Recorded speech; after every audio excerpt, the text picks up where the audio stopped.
kids. It's time to get some SML podcast all up in that.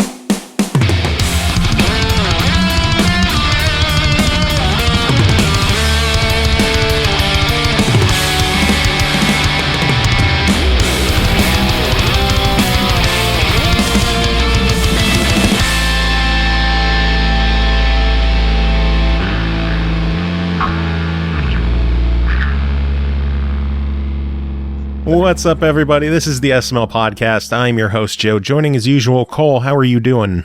I'm fine. How are you? I'm good because you subbed to me. I did. It's September. So you can sub to us with a sweet $2.50 instead of $5 whole. Yeah. And you still get your whole $2.50 out of it. So rock on. If you want to sub to me, now you're not paying Twitch. Right.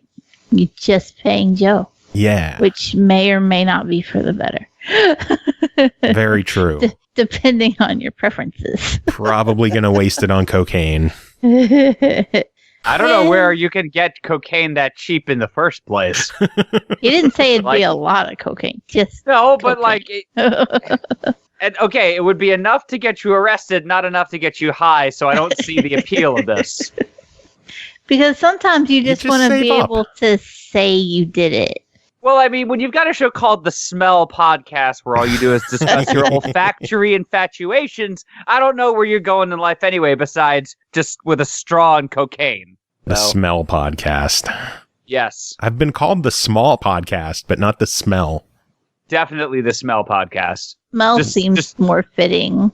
Yep. That we stink. We do. Also got to give a shout out to No Time for Games who subbed as well. 18th month subbed. Wow. That is 2 babies.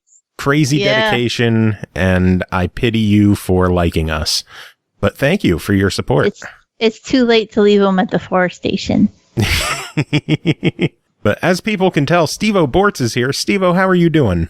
I mean, more like how am I smelling, since that's what we do on the show now, right? How are you smelling, obviously? I hope you showered recently. Have not showered since the Beat Saber that Joe was watching me do earlier. I really need to before I go to bed. Oh, man. So you have a strong musk to you right now, huh? Yes, no, I typically don't smell too bad after sweating. Like, I'd have to go without showering for like 3 or 4 days to have it happen. It's weird. My body is weird. Maybe it's because of all the pineapple that I eat. Maybe. Pineapple is delicious. It is but quite also, I think that it comes to a point where, like, we don't think we stink until we stank. Yeah, that is also quite true. But I'd like to think that my wife would tell me if I even had a hint of stank to me. But maybe she's too busy playing WoW Classic to use her nose. I don't know. It's a good use of time, to be fair. Or maybe she likes your stank. Yeah, this is true. That and it's not like she has much of a choice right now. She is she was diagnosed with mild facet arthritis in her back in May, I believe, and she's going for a back procedure in 2 weeks. But until then, she's kind of almost like bedbound most of the time. So I think she's might have just accepted the smells for what they are and not gonna raise a complaint about it. So it's Stockholm Syndrome at this point, huh? Yeah. It's smell home syndrome, right? Syndrome. But in all honesty, I'm doing pretty good. I was happy that you dropped by my stream earlier. David and I did revive the Worst Best Friends, and we're going to be doing stuff under that channel for a while. I believe we'll be punching each other out in Creed Road to Glory, or whatever the thing to glory is that game is for Oculus next week. So for those of you that have a VR headset, if you've ever wanted to punch a friend in the face, just buy a copy of the game for yourself and them. $60 investment, but who can put a price on pain, right? True. That is very true. But yeah, I'm doing pretty good. Work is okay. I'm exhausted all the time. My fur babies are wonderful. I had a good 34th birthday recently, which was nice. I worked and then came home and did nothing, which is... Happy birthday, Stevo. Thank you. Happy For 34... birthday. There's nothing better than doing nothing. You've gotten past all the fun shit. It's true. Also, I remember 34. Memories. Like the corners of my 401k. No, who has those? I have an equivalent, but I think I'm the 1% of the millennials at this point. Yeah, Mr. Government Sean. Job over here. Yeah, Sean. I've been working for the government for 11 years, and they have yet to piss test me, and I'm not going to risk it. Wait I a will second. never risk I get it. piss tested every time I go to the doctor. Okay, that's for a different thing. Just Maybe. to make sure you don't have, like, bladder cancer. No, it's because I'm on opioids. Also a fair point. And they But I won't give you know. more if the ones you had aren't in your system. So they say they reserve the right to piss test me anytime they want, but they've never done it. And I don't like those kind of drugs anyway, but I know the moment I would even consider dabbling, next day, bam. You want to know something funny about that, though? Sure. They tried to pass a law to have Congress drug tested, and the Supreme Court said it was a violation of their privacy. It was an unvalidated, unwarranted search and seizure of your bodily property. And yet, Jobs can do it without a problem. Yeah. You can't. It's double standards. Nothing you can do about that besides complain. And, they're not listening anyway. Yeah, basically. Wow, we got on a Debbie Downer before we even discussed the news. Oh, yeah.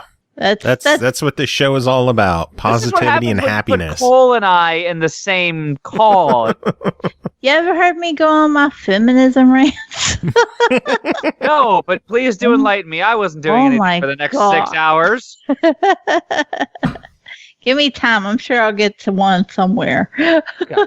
I know the last time you were talking about one of your children's hair color, if I remember correctly. Mm-hmm. And, I think we talked about the fact that my mom assumed that I was gay because I had blue hair, a pink shirt, and bright orange pants at some point when I came home from college. And, of course, me being the uppity, in-your-face, I hate you helicopter mom son that I am, she basically said, you dress like that, people are going to think you're gay. And I said, well, Mom, what if I am gay? She didn't talk to me the entire spring break. Oh, she was God. so mad. It's like, That's it's terrible. not that bad. Just be happy for people to be who they are. Anyways, this is a show about video games, yeah? Sometimes. You would think so. You bring me on here, but you know what's going to happen. Oh, I know. That's why I bring you tell on them here. every fucking week. All right, well, since we were talking about VR before you get into the news, Joe, you have a VR headset, PSVR, right? Yes, I have PlayStation VR. All right, I have no idea if you have the capability to do this, but have you watched VR porn yet? No, I have not. All right. I'm not sure time how we you get go Would you together, have about buddy. doing outright it on the answered that PSVR. question, yes or no? Like, would yes. you have I mean, if been I- honest? Yeah, I would. If I watch Okay. VR porn, I probably would admit that, yeah, I checked it out. I mean, who wouldn't want to check it out? I just don't know how to go There's a about lot of doing it on the people who are on the PSVR. fence about it. There really are, because there's a lot of people who are super curious about VR porn because it's like it's taking something that maybe they've had a small experience with and putting it at a much more intimate level. But then there's also the people that are like, I'm already kind of weirded out about some sort of sexuality, things as it is. Maybe not necessarily, like for me, the issue is looking down as a POV and seeing, it's like, oh, wow, I didn't realize I was an uncircumcised black man now. Like, that's the part that gets me. But kudos to them for inclusivity. oh, no, Yes. absolutely. But, and all forgiveness for this, but as a straight, white, cis male, it's that whole body thing. Like, I would say Body it's the closest I could dysmorphia. come to body dysphoria. Yeah.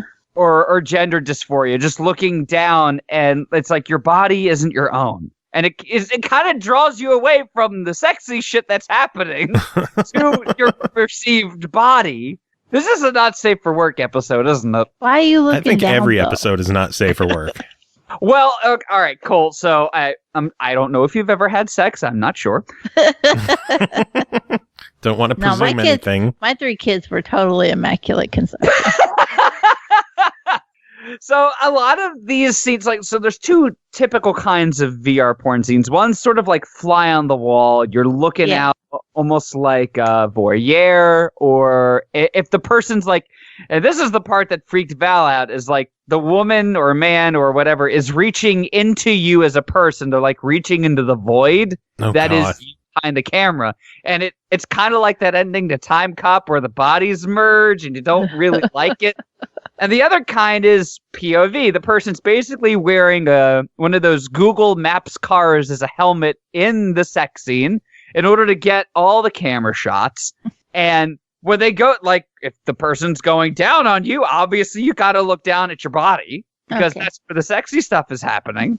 Yeah, you don't want to just stare off into space. And like, there's a number of different comments that you can think of. It's like, number one, wow, this person has a really well-trimmed set of toenails. I wonder if they've got a pedicure.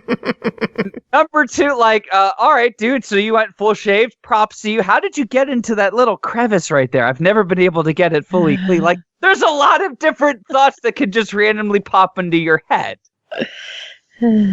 Oh I hope that your viewers are enjoying this conversation. I hope so too. Wait, we don't have any anymore. Yes! Stevo strikes again! Hooray! Huzzah! How do you tangent out of this to the news? I have no clue. Yeah, speaking of dicks. Hey! Oh my god, it finally pays off, Cole. It finally paid off. It's only been a year of using that as my segue until I find the one good time to use it. Yeah. I'm glad you were there with it. Speaking of dicks, there was a Nintendo Direct that happened this week. This is the big news of the week. This thing was nuts. Cole, you watched it, right? I did, and I only understood like a fraction of it because I don't do Nintendo. But I was there for what I understood. Well, I'm not going to go in the order of the Nintendo Direct. I'm going to go in the order of the PR email they sent me because it's easier than taking notes, and I'm lazy. Yeah. So all companies should send us those. Yeah, seriously. Just give me PR write-ups of everything. E3 happens, just give me bullet points that I could read, bold the important stuff. I'm like the president. Just give me, like, pictures. And I'm good. Please. I've avoided so much social media. I've avoided the news. I've avoided Reddit. We went to my wife's biometrics today because she's applying to become a naturalized citizen. And right above the fucking reception desk is just his glowering mug. I don't want to think about it. I'm sorry. That's gross. You're forgiven. Where were we? Dicks. Oh yeah, I want bullet points and easy to read stuff. The big news coming out of the Nintendo Direct is that Overwatch Legendary Edition is hitting the Switch on October 15th. It is available for pre-purchase now, so if you are eager to spend money on Overwatch on the Switch, you can do so now. Nice. Yay. Are you an Overwatch fan, Stevo?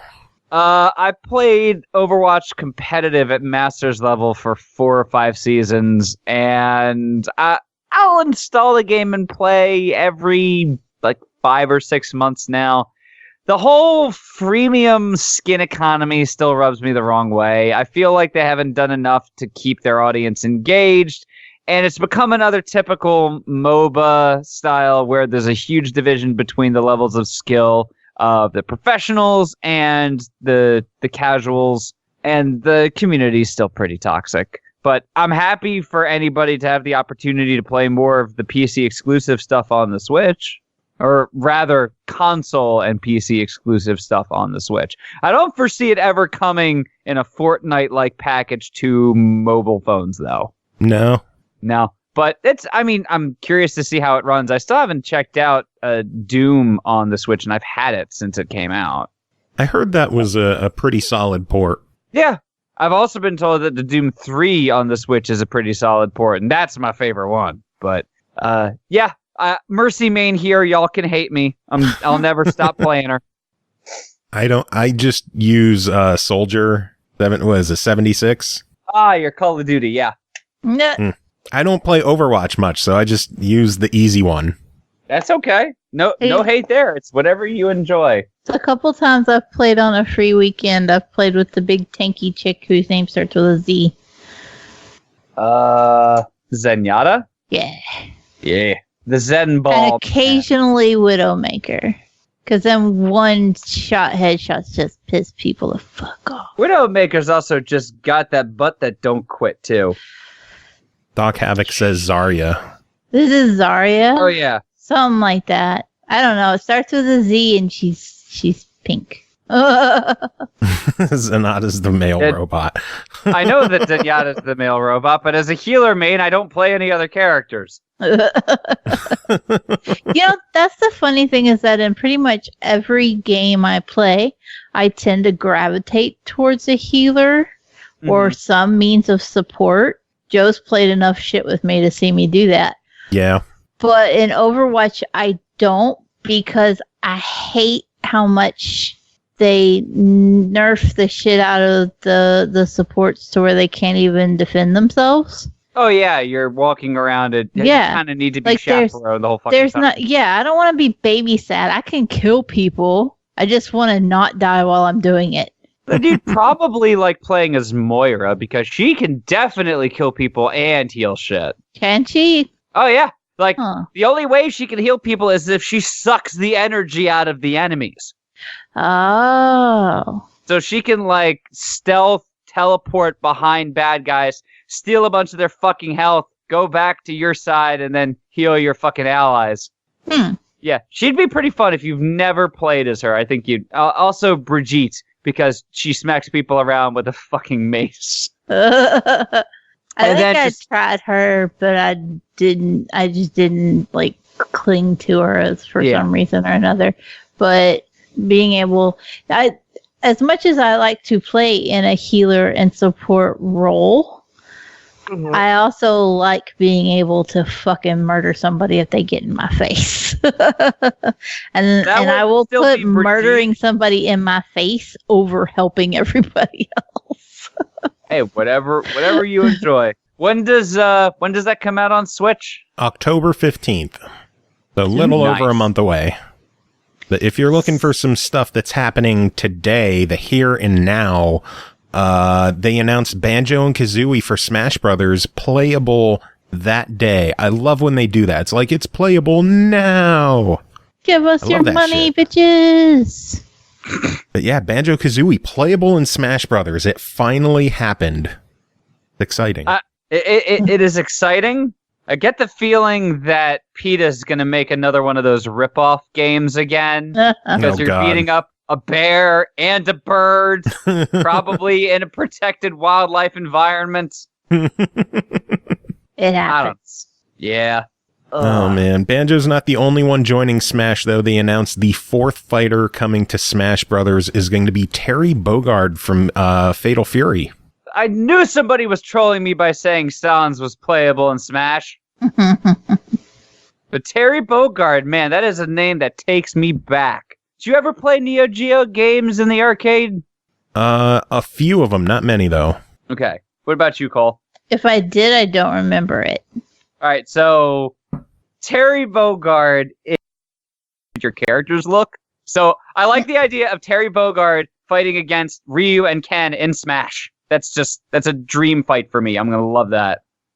The shitty part is, like, I think part of that was lost because my audio interface started glitching on me. I had to smack it, so I think half that story got lost. You know what? It's fine. It wasn't worth listening to anyway. Sorry. I don't care. You good. Some more news. Xenoblade Chronicles Definitive Edition was announced for the Nintendo Switch for 2020 sometime. This will be the third release of Xenoblade Chronicles. So basically, shut up and give us your money. For a game that they never wanted to bring to America in the first place. Okay. It's curious. Oh yeah, it's Project Rainfall. And Project Rainfall. And Project Rainfall again. I mean, it's nice. I know a lot of people, like, not that many people bought it on the Wii. A good amount, but in the grand scheme of things, it still didn't sell too many. And then being a new 3DS exclusive and still not being as good as the Wii version didn't net them a lot of sales for that. Just like with Hyrule Warriors being launched on the Wii and then also, the new 3DS. Putting it on the Switch is a good idea. If you want to finally make your bank there, seeing how friggin' successful the Switch has become, it's a wise business decision. Aki demands that I tell you that Sans is a playable character, but as a Mii costume. Yeah, as a costume, not an official character. Yeah, not a character. It's a Mii costume. I am repeating what Aki said so that she doesn't yell at me later. Well, thank you for that information. I honestly haven't even turned my Switch on since I was playing Peach Ball a few weeks ago, but I haven't played Smash in a while. I got to this point in the single player mode where I cannot beat the AI anymore in that story mode, and it's dumb. I don't like this idea of baby difficulty. Yeah, exactly. But wait, you said that you were pretty good at Beat Saber, so you don't really need baby difficulty. I didn't say I'm pretty good. I just said I have it. Well, that song you said that you dreaded, that one that scares you in Beat Saber, right? Oh, Thunder God? Yeah. I didn't even know it was in Beat Saber. It's a custom. It is a custom. Yeah, they don't have customs on PSVR. When will Sony learn? Yeah, well, it's legalities, actually, with the whole licensing of popular songs and yeah, I know. them wanting their fair share. Yeah, I know. I'm a filthy pirate, so I understand. I'll never give a damn, but I understand. Again, government worker here. Anyway, some really, really cool news. A lot of people expected this to finally happen. The Super Nintendo Entertainment System Nintendo Switch Online app is available now. 20 Super Nintendo games available for Nintendo Switch Online members. Steve, are you excited about this? What are the games? Oh, I will tell you the games. We've got Super Mario World, Super Mario Kart.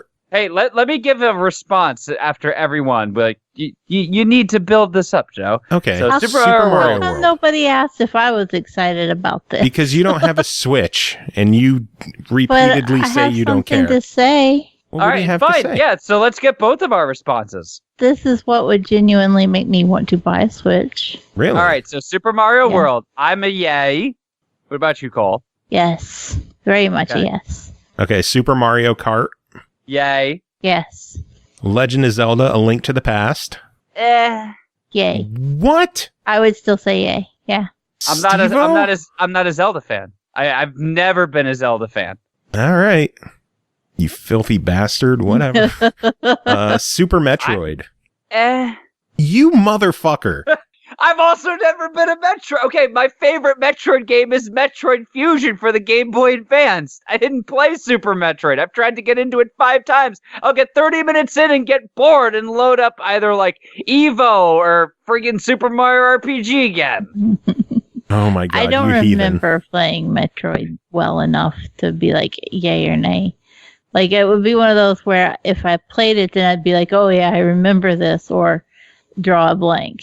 Like, I get it. It's a well-loved game. That's fine. They're all power to the communities and people that love it. It's just not for me. You're terrible. No, I'm a hipster. Well, again, being a hipster innately means that I'm terrible, but my point still stands. Honesty is best policy, Stevo. Oh, absolutely. That's why I tell my wife I'll divorce her every day. Nice. It'll never happen because I say it, but... So back to the game list. Kirby's Dream Land 3. Yes! I have never played a Kirby game. I think I said that too. When I did the review of Whipsy, I was like, this is what I think Kirby is. Because I've never played Kirby. Probably be the best one to start with since it has so many different games and mini games in there for you to choose from. But it's nice. It's got the cool Kid Chameleon like mechanic of you being able to suck down your enemies and then sort of take their powers, which I always thought was super cool. Yeah. But it's very good difficulty curve. Like, it's a perfect level of difficulty for a side-scrolling platform, in my humble opinion. I just want to point out that the phrase "suck down your enemies and take their power" is incredibly sexual without context. You would expect anything less? No. And like, I heard you say all that, and I was like, it's a good thing I know he's talking about Kirby. Yeah, very true. Suck it down. There's one motherfucker who just like clicks through the podcast, and they're gonna hit that and be like, wait a second. One of those wonderful things you should take out of context, and when your friend isn't looking, make it their text notification. Oh, Jesus. Then I would have to like look up where in the episode it was said, and I don't want to sit and listen to this show. Fuck that. I do the show. I don't need to listen to it a second time. Exactly. I don't like the host. Look, I spend the whole show having people tell me I sound like Luis from Bob's Burgers, so I don't need to actually listen to it. Wait, you do? Apparently. All right. Either they say I sound like Luis from Bob's Burgers, or I sound like Kristen Shaw, who does the voice of Luis from Bob's Burgers. So it's the same motherfucking thing. It's good to be kind of famous, I guess, in a certain way. People don't tell me I sound like anybody. At least you've got an identification. I don't know that it's a positive one. I think the closest I've come is that somebody says, you sound like Master Shake, except not. You sound like the guy who does Master Shake in that your voice is sort of normal, but abnormal enough that nobody can impersonate it, which I don't know if that's a compliment or not. What are the other games? Let's keep rolling. All right, Super Mario World 2, Yoshi's Island. Definitely. Thumbs up. Cole? Yes. Sorry. I had to stop for a second and think about what it was. And then I was like, oh, yeah. Okay, I'm good. Oh, yeah, I'm part of the show. Who am I again? Look, I'm running on 2 hours of sleep. Bear with me. Oh, Jesus. Star Fox. Hell yeah. I don't remember playing Star Fox. I feel like it was one I would have played, but I don't remember playing it. Well, now you can play it with the Nintendo Switch Online. If I get a Switch. Yeah. F-Zero. Definitely. That's the second game that I owned. No, I don't remember F-Zero. I don't think it's Fast my type. Hover cars. Yeah, I don't think I would have fucked with it. Oh. Pilot Wings. Definitely wouldn't have fucked with anything. So I'm on the fence. Like, I played it way, way later, probably after the PlayStation 2 came out, and I can respect it, but it's also so brutally difficult that I probably wouldn't be terribly interested in it as a selling point. Yeah, I think it's just one of those games to pad the list. Yeah. I can't see too many people being like, oh, fuck yeah, Pilot Wings. I'm so excited that Pilot Wings is playable. There's somebody out there that rants about Pilot Wings the same way I rant about Parasite Eve. So being honest about it, the final mission in Pilot Wings is pretty rad because you are over enemy lines, you're getting shot at, you have to bomb parts of the base. Spoiler alert. It's the only good mission in the game, and the game is what, 7 years still older than when Eris died? Oh, also spoiler alert. What else we got? Zombies are cuddly. Said, did I just hear Parasite Eve? Fucking yes. Yeah, hell yeah. Let me rant about how much I love Parasite Eve. That'll have to be another episode. Okay. Because Kirby's Dream Course. That can tie in with the feminism thing. Is you can talk about Parasite Eve and also feminism. Oh my god, I bet I could go on quite the thing. Like, that's one of those. God damn it, I said Go Kirby's ahead. Dream Course. Yes, I heard you. Kirby's Dream Course. More sucking enemies.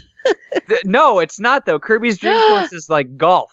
Oh, yeah, fuck. it is. Mini golf. Oh it is. God. And that is an instant yes for me. I think I played Dream Course as much as I did Kirby Superstar and Dreamland 3. I can do without. Are you ready for some obscure ones? That's my name. How about Brawl Brothers? Never. What? Yeah, Brawl Brothers. Brawl That's Brothers. sexist. I gotta look this shit up. Oh, yes, it's the dude punching the wall. I remember seeing this and never renting it. Oh, it looks like a ripoff of Captain Commando and Final Fight. Yeah, well, it's playable on Nintendo Switch Online. Well, gives me a reason to give it a go. And Awesome Prime just came in dropping biddies, so you know what that means. Dropping bits! Thank you, Prime. We forgot to mention that at the beginning, by the way, that if you use the subway emote when you drop biddies, Joe gets extra biddies to refitty his shitty computer. Ooh, that's nifty. 10% bonus. That's cool. Yeah, but you got to use the subway emote or it don't count. Cheer mote. Sorry, wrong term. Cheer mode, whatever. Cheer mote. how I don't want to give false information. Go ahead. How about Speaking Breath of of Fire? Speaking of dicks, Breath of Fire. I hope Never there's played no it. fire day. But would be interested in giving it a go. Demon's Crest. Yes. Brutally hard. Basically, it's a spin-off of the Ghosts and Goblins series. And, of course, Capcom's going to be insanely difficult, but very, very fun because you get to play as a bad guy. Mm-hmm. So Cole, that's a any yes. thoughts on Demon's Crest? Nope. You have no Sounds clue what it familiar, is. though. No. So it's one of those, it's like, that sounds like something I would have. That sounds It's like evil something. toothpaste. That's what it is. It's something I would have played, but my sister would have bought and been like, "Don't tell mom I got this for you." Oh, God. We got Joe and Mac 2, Lost in the Tropics. Loved it. Definitely. No idea Of what that all is. games, Joe and Mac 2, that is not one I would have expected to see on this list. There's plenty of other ones that, I mean, I guess Pit Fighter would have been one I would have never thought to see. But then again, that's literally padding the game listing if they have. Oh, please don't tell me they have Pit Fighter on there. No, Pit Fighter is not on the list. Thank goodness. That would have been amazing if it was. Yeah. Super EDF Earth Defense Force. I know this series has a lot of history, but I have never played a It's single one. not the same as the current bug shooting series. It's a completely different game. Oh, is this a Really? shmup? I think so, yeah. All right. Okay, if it's a shmup, I'd try it. Space Mega Force would have been one I would have loved to see, but I've never heard of Super EDF. Super EDM Force. Yes. How about Super Ghouls and Ghosts? Did you put that on the padding list? No. Say you're sorry. No, Great it's music. not the I'm never padding gonna list. play it. It is just so insanely hard. Like Demon's Crest is doable, but Super Ghouls and Ghosts. I just that's want a to point no. out that as a kid, I beat Super Ghouls and Ghosts. Are you serious? Yeah. Damn. Which is funny because I bitch about games being too hard now. Yeah, But I did beat that as a kid. I did. that's impressive. I don't know. I don't know how. When I watch old videos of it or I hear people talking about it, I'm like, what the hell was I doing? But I guess I just had the time to throw at it and did it. But I remember it, and it's actually on my I would buy a Switch just so I could play it kind of list. Yeah. It's one of my favorites. I had a Game Genie for every console I had, so I never needed that kind of gumption. But even with a Game Genie, I couldn't beat Teenage Mutant Ninja Turtles on the NES. That friggin' blew. Yeah, that game was so unfair. Yep. I don't think did I have Teenage Mutant Ninja Turtles? I might have. I don't remember. Great it, though. music, though. Really good music for a crappy game. Mm-hmm. I was very TMNT everything, so I probably did have it, but I don't remember it. I think you would have known it because you'd look at the cover and say, wait, why are there 4 Raphaels? Because they went off the comic book art, and Yeah. they didn't have the color coding at the time, so everybody just had a red face mask. Yeah, I remember that. I'm looking it up. I'm also looking up all the obscure Super Nintendo games that I would put on there to replace some of the other ones. Replace Super Metroid with, God, what would I want to do? Uniracers, hell yes. Oh god, Uniracers would be amazing. I do remember that game. I Yeah. did have it. Uniracers? No, the turtle one. Oh, okay. Yeah. I was going to say, if you had Sorry. Uniracers, that game is worth at least a fair bit of cash because Pixar sued them because Pixar had a short about a unicycle that looked like the unicycle from Uniracer, and they didn't print any more copies of the game. Wow. Good story, it's a bummer because the game is amazing and the music was so good. Absolutely rad. What else we got? We're talking filler titles. Here's some filler titles available for the first time since the Super Nintendo release. You can play Super Soccer. Oh boy. And Super Tennis. Great. Much hype. So exciting. Yeah. Available for the first time since the Super Nintendo release. How did we contain ourselves without this entertainment? I'm going to go buy it right now. How about something available in the US for the first time with Super Puyo Puyo 2? Hell yeah! Yeah, Puyo Puyo! Yep. I played it on Xbox, so I'm all about it. I was like, I am down for Puyo Puyo. And then the last game, another game available for the first time since the Super Nintendo release, Stunt Race FX. Oh, yeah. That music, the music in Stunt Race FX is so good.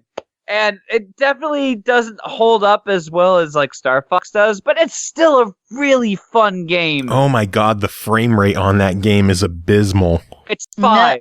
It's just 5 frames. I remember this. Yeah, I had to look it up, but I remember it. Yeah, both frames per second. Sad face.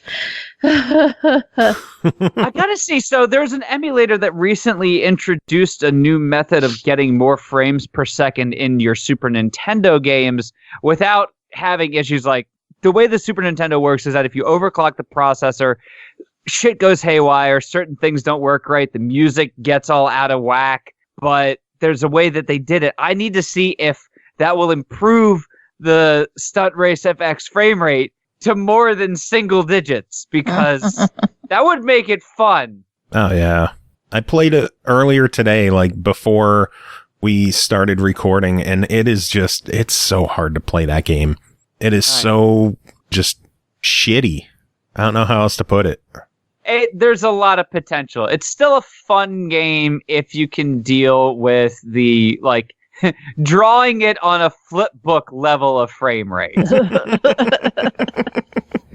Flipbook might be generous. Yeah, all look up some footage of Stunt Race FX. It's awesome as hell that they have that on the service, because that's a game I never thought I would see again. But wow. So I do have something to show you real fast, just talking about the Super Nintendo. So if you would like to see something ridiculously cool, another emulator recently had come out, and you know what Mode 7 is, I'm assuming, both of you? Yeah, I know. All right. So they added a mode where they can do upscaling for the Mode 7 stuff. So the image on the left is the original, and the image on the right is upscaled. Look at that difference in quality. Oh yeah, I saw pictures of this. Like, what they're doing to make these old games look like new again is just astounding to me. Yeah. So, wow. Unfortunately, you'll never get that on the Switch, but that's not to say you shouldn't get the Super Nintendo games for the Switch. Yeah, and they're included with your online membership anyway, so. Right. So rock on. 20 games. I am excited. I just want to play Mario Kart Online. Oh, yeah, more to come monthly. I'm sure we'll get like one a month or something stupid, but... to go with it, they're actually releasing a Super Nintendo-style controller that is compatible with the Switch. It is possible to order up to 4 of them per account that has the online membership, and they'll be $30 each, so I am probably going to jump on one of those. You have to have online to order it, though. Yes, you must be a member. To? Yes. Yeah. And they are wireless. Yep. So that's nice. They look good. I mean, a membership's $20 a year. Did you see where Denny's tweeted out where they had altered a picture of the SNES wireless controller, and they'd replaced the start and back buttons with sausage links, but basically it just looked like poo. Oh god. was a bad idea. I don't know who let that one through marketing. Oh, geez. They announced Tokyo Mirage Sessions FE Encore is going to be coming to the Switch in January. So there's another Wii U game that is getting new life on the Switch. Yeah, very happy that I never bought it on the Wii U now, because I was excited to get it. Because, first of all, Tokyo Mirage Sessions, obscure. Fire Emblem tie-in, also going to be super obscure. Shit, yeah, going to get it on my Switch now. And probably never play it. Yeah. Because it's real life. You know, sorry, didn't mean to get too real for a second. That's awesome to hear, Joe. Tetris 99 got a new update with some new modes to it, including a mode that is only playable by people who won the original Tetris 99. Talk about putting the pressure on you to get a win. Yeah, you can't even play this mode without having a win.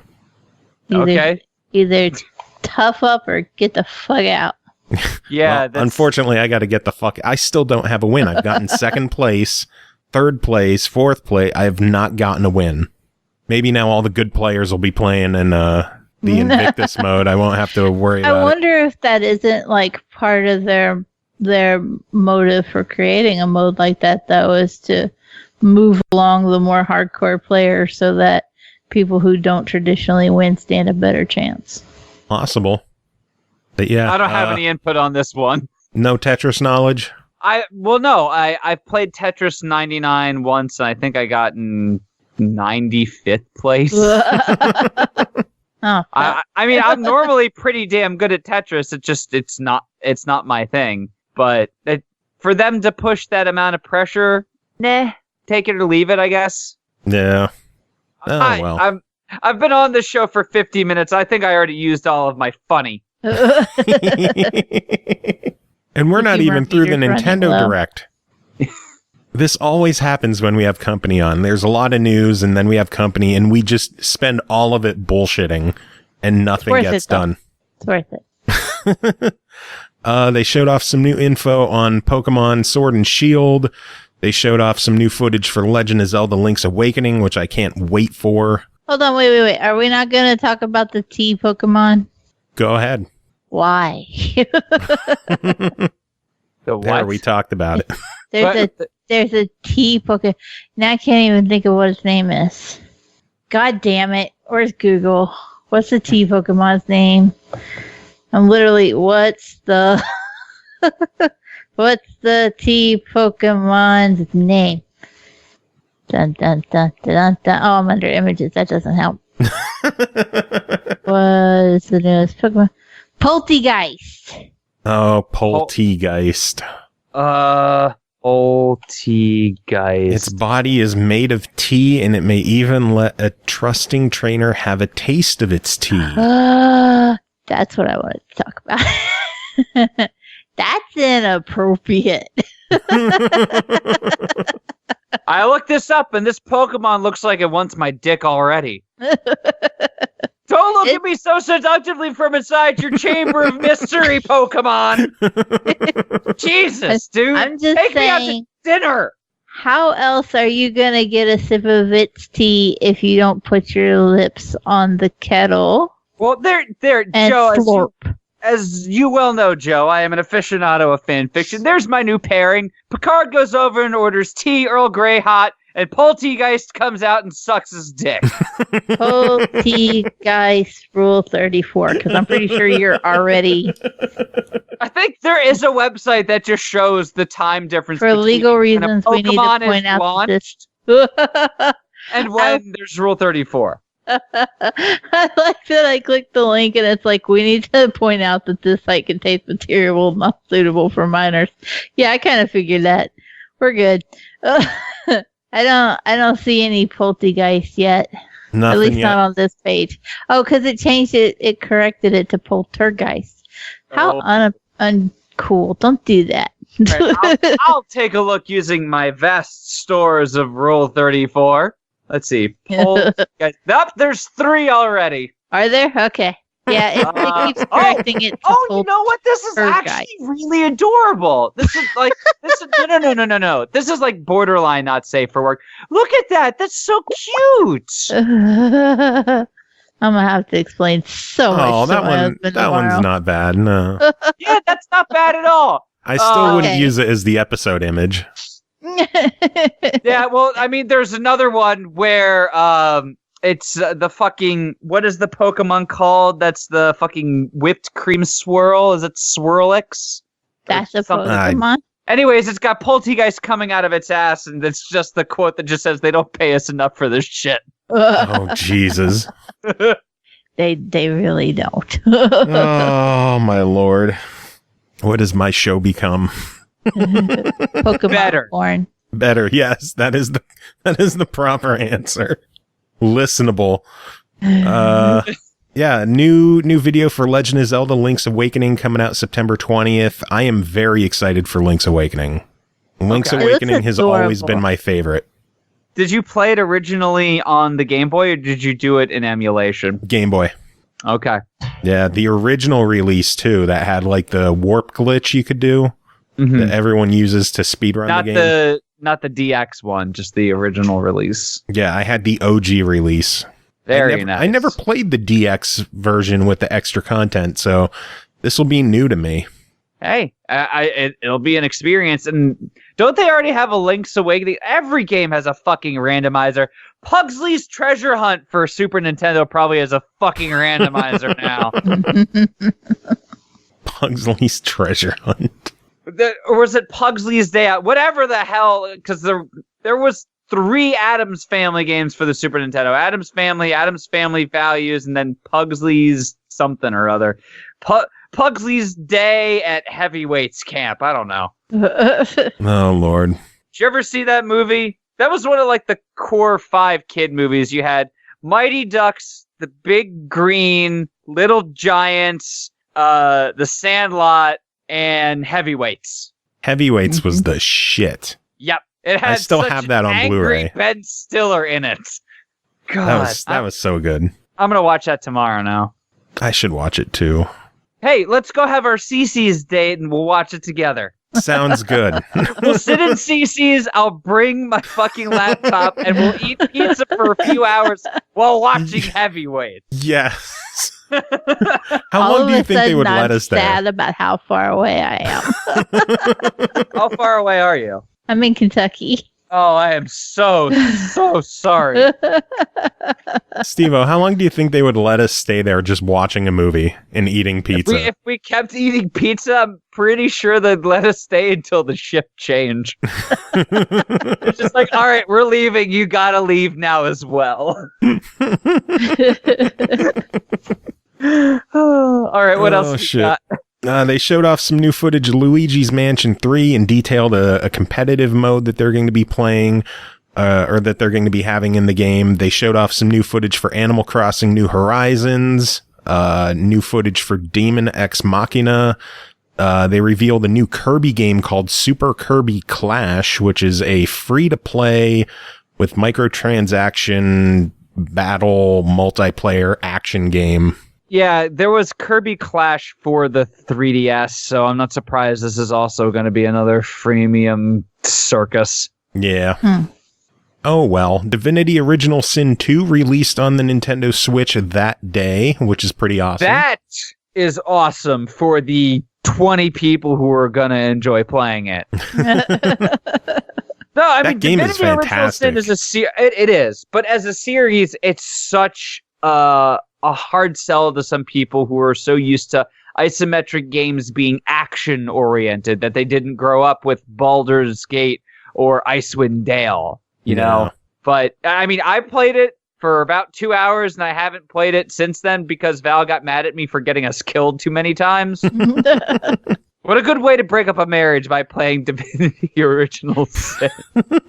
That's why me and my husband don't co-op games.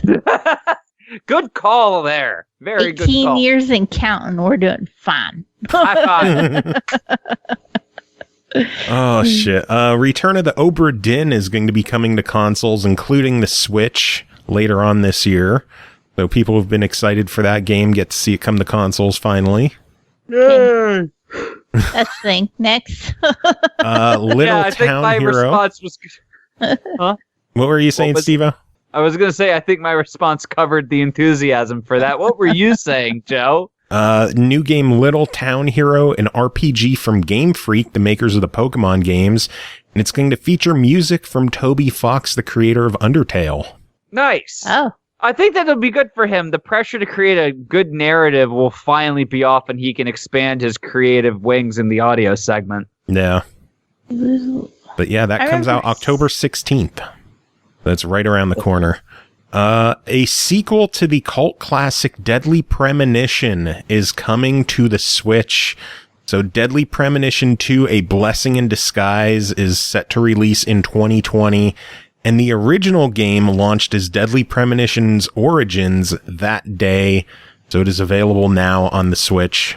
Oh, I actually have to ping my friend about this. Jujkin, there's gonna be a sequel to Deadly Premonition. How big is your erection? Well, my God. Stay tuned the next time I join, which will probably be never at this point. But the next time I join, the answer to that question. Stay tuned, kids. Can't leave us on a cliffhanger. Bum, bum, bum. Can you say it a little bit more like the creepy man who has to report to the police when he moves into your neighborhood kind of voice? The stay tuned, kids. Who, me or her? Por qué no los dos? I can't do a creepy man's voice. We've heard me try to deepen my voice before, and it doesn't fly. Stay tuned, kids. Oh, those are the tinkles. I'm not going to sleep tonight. You're welcome. Rogue Company and new 5-on-5 shooter from Hi-Res Studios was announced for the Switch in 2020. Supposedly coming to everything, and on PC, it's going to be an Epic exclusive. Hooray! Yeah. Yeah. Star Wars Jedi Knight 2 Jedi Outcast will be launching on the Switch on September 24th. That's cool. That is a game that I have played many times. That and Jedi Academy. They're great. They're narrative-wise, they're awesome. Mechanics-wise, they're functional. But I mean, really, it's part of that series of LucasArts Star Wars games that had a narrative that rivaled the quality of the original core trilogy. So the more people that get to play that, the better. Yeah. Another game that people get to play, Doom 64, is getting re-released on the Switch November 22nd. Wow. Dun, dun, dun. Yeah, Isn't that the Doom same 64. day as Doom Eternal? Is it?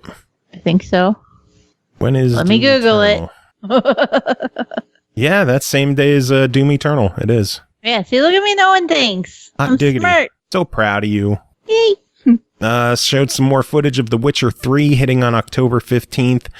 They announced Assassin's Creed The Rebel Collection for the Switch, which is going to include Assassin's Creed 4 Black Flag, as well as Assassin's Creed Rogue. That collection will be launching December 6th. No price announced on it, but all DLC is included, or all single-player DLC is included. What an unusual combination of AC games.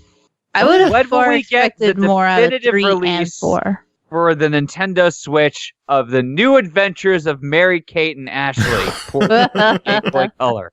No, what was that one that was announced earlier? It wasn't announced during the Nintendo Direct, but I saw it on the Cheap Ass Gamer Twitter, and it's I gotta scroll forever on Discord because I know I put it on there. The Unicorn Princess was available for pre-order for $39.99. Oh my lord. And it looks exactly like you think it would. Well, I gotta look this shit up right now. Yeah, you're gonna have to link me to that one. Purnell might have found a new game to review on this show. Oh. Hey Purnell, I got a job for you. Oh, it's gonna be on PlayStation 4? Hold up. Are we getting it on the Xbox too? Wait, let me see. How do I... Let's see. Unicorn princess. Why is the only information I can find for this? We're getting it on Xbox too. Here's the title Fuck art. Purnell, I want it. Look. This looks like the... Oh my god. You know what this looks like? Hold on. I have to find an image of it. It was a fucking mobile game. Yeah, there it is. My Horse Prince. Here, look at the difference. Oh no. Oh my god.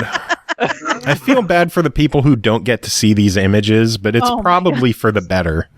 I'm gonna This is a free-to-play Android game. There's no reason you shouldn't be able to. Oh my god, there's a new image of it, and I haven't seen. Oh my god, this is a disturbing thing to see during the Preakness. So wait, if you're perturbed by this, have you not ever seen the Data fidget spinner games? No. Stevo, what are you doing with your life, my friend? Trying to woo over my horse prince, obviously. Well, but you need to date a fidget spinner, though. I mean, you want to see, like, this is the definitive look of what people who, like, Joe Cam, the first time he saw it. I love how the game actually goes over and shows you this nervous face as the horse prince gets close to you. I mean, oh my god. That's the face I would have in that situation, to be fair. That's if you have a life alert button, you haven't fallen, but you're still dinging the fuck out of it. Oh, well, man. I think I'm I found so sorry, Joe. the episode image.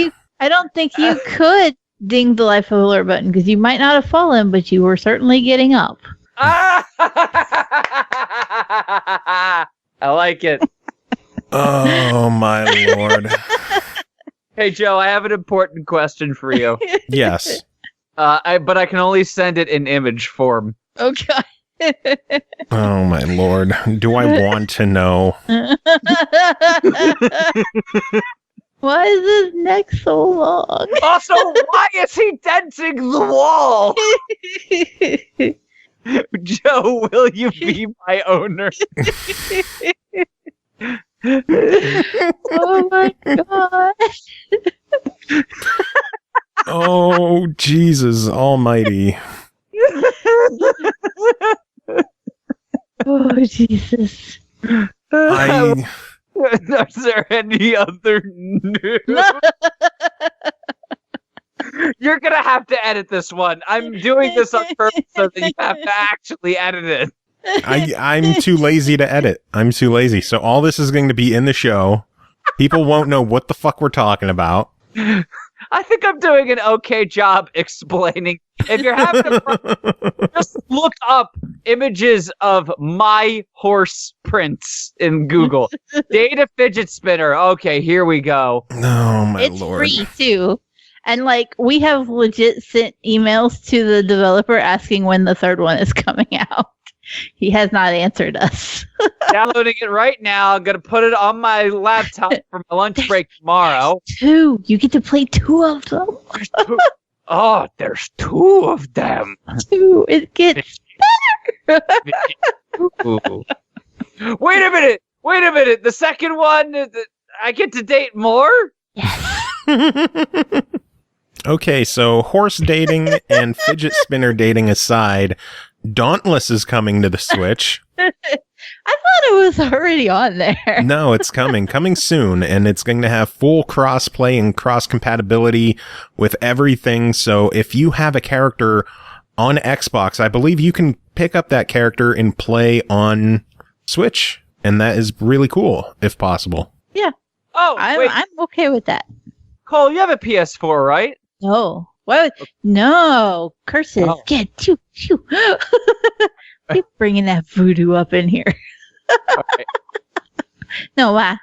Well, I think it's also on Xbox One, but for either of you, you should look up the game Mr. Masagi.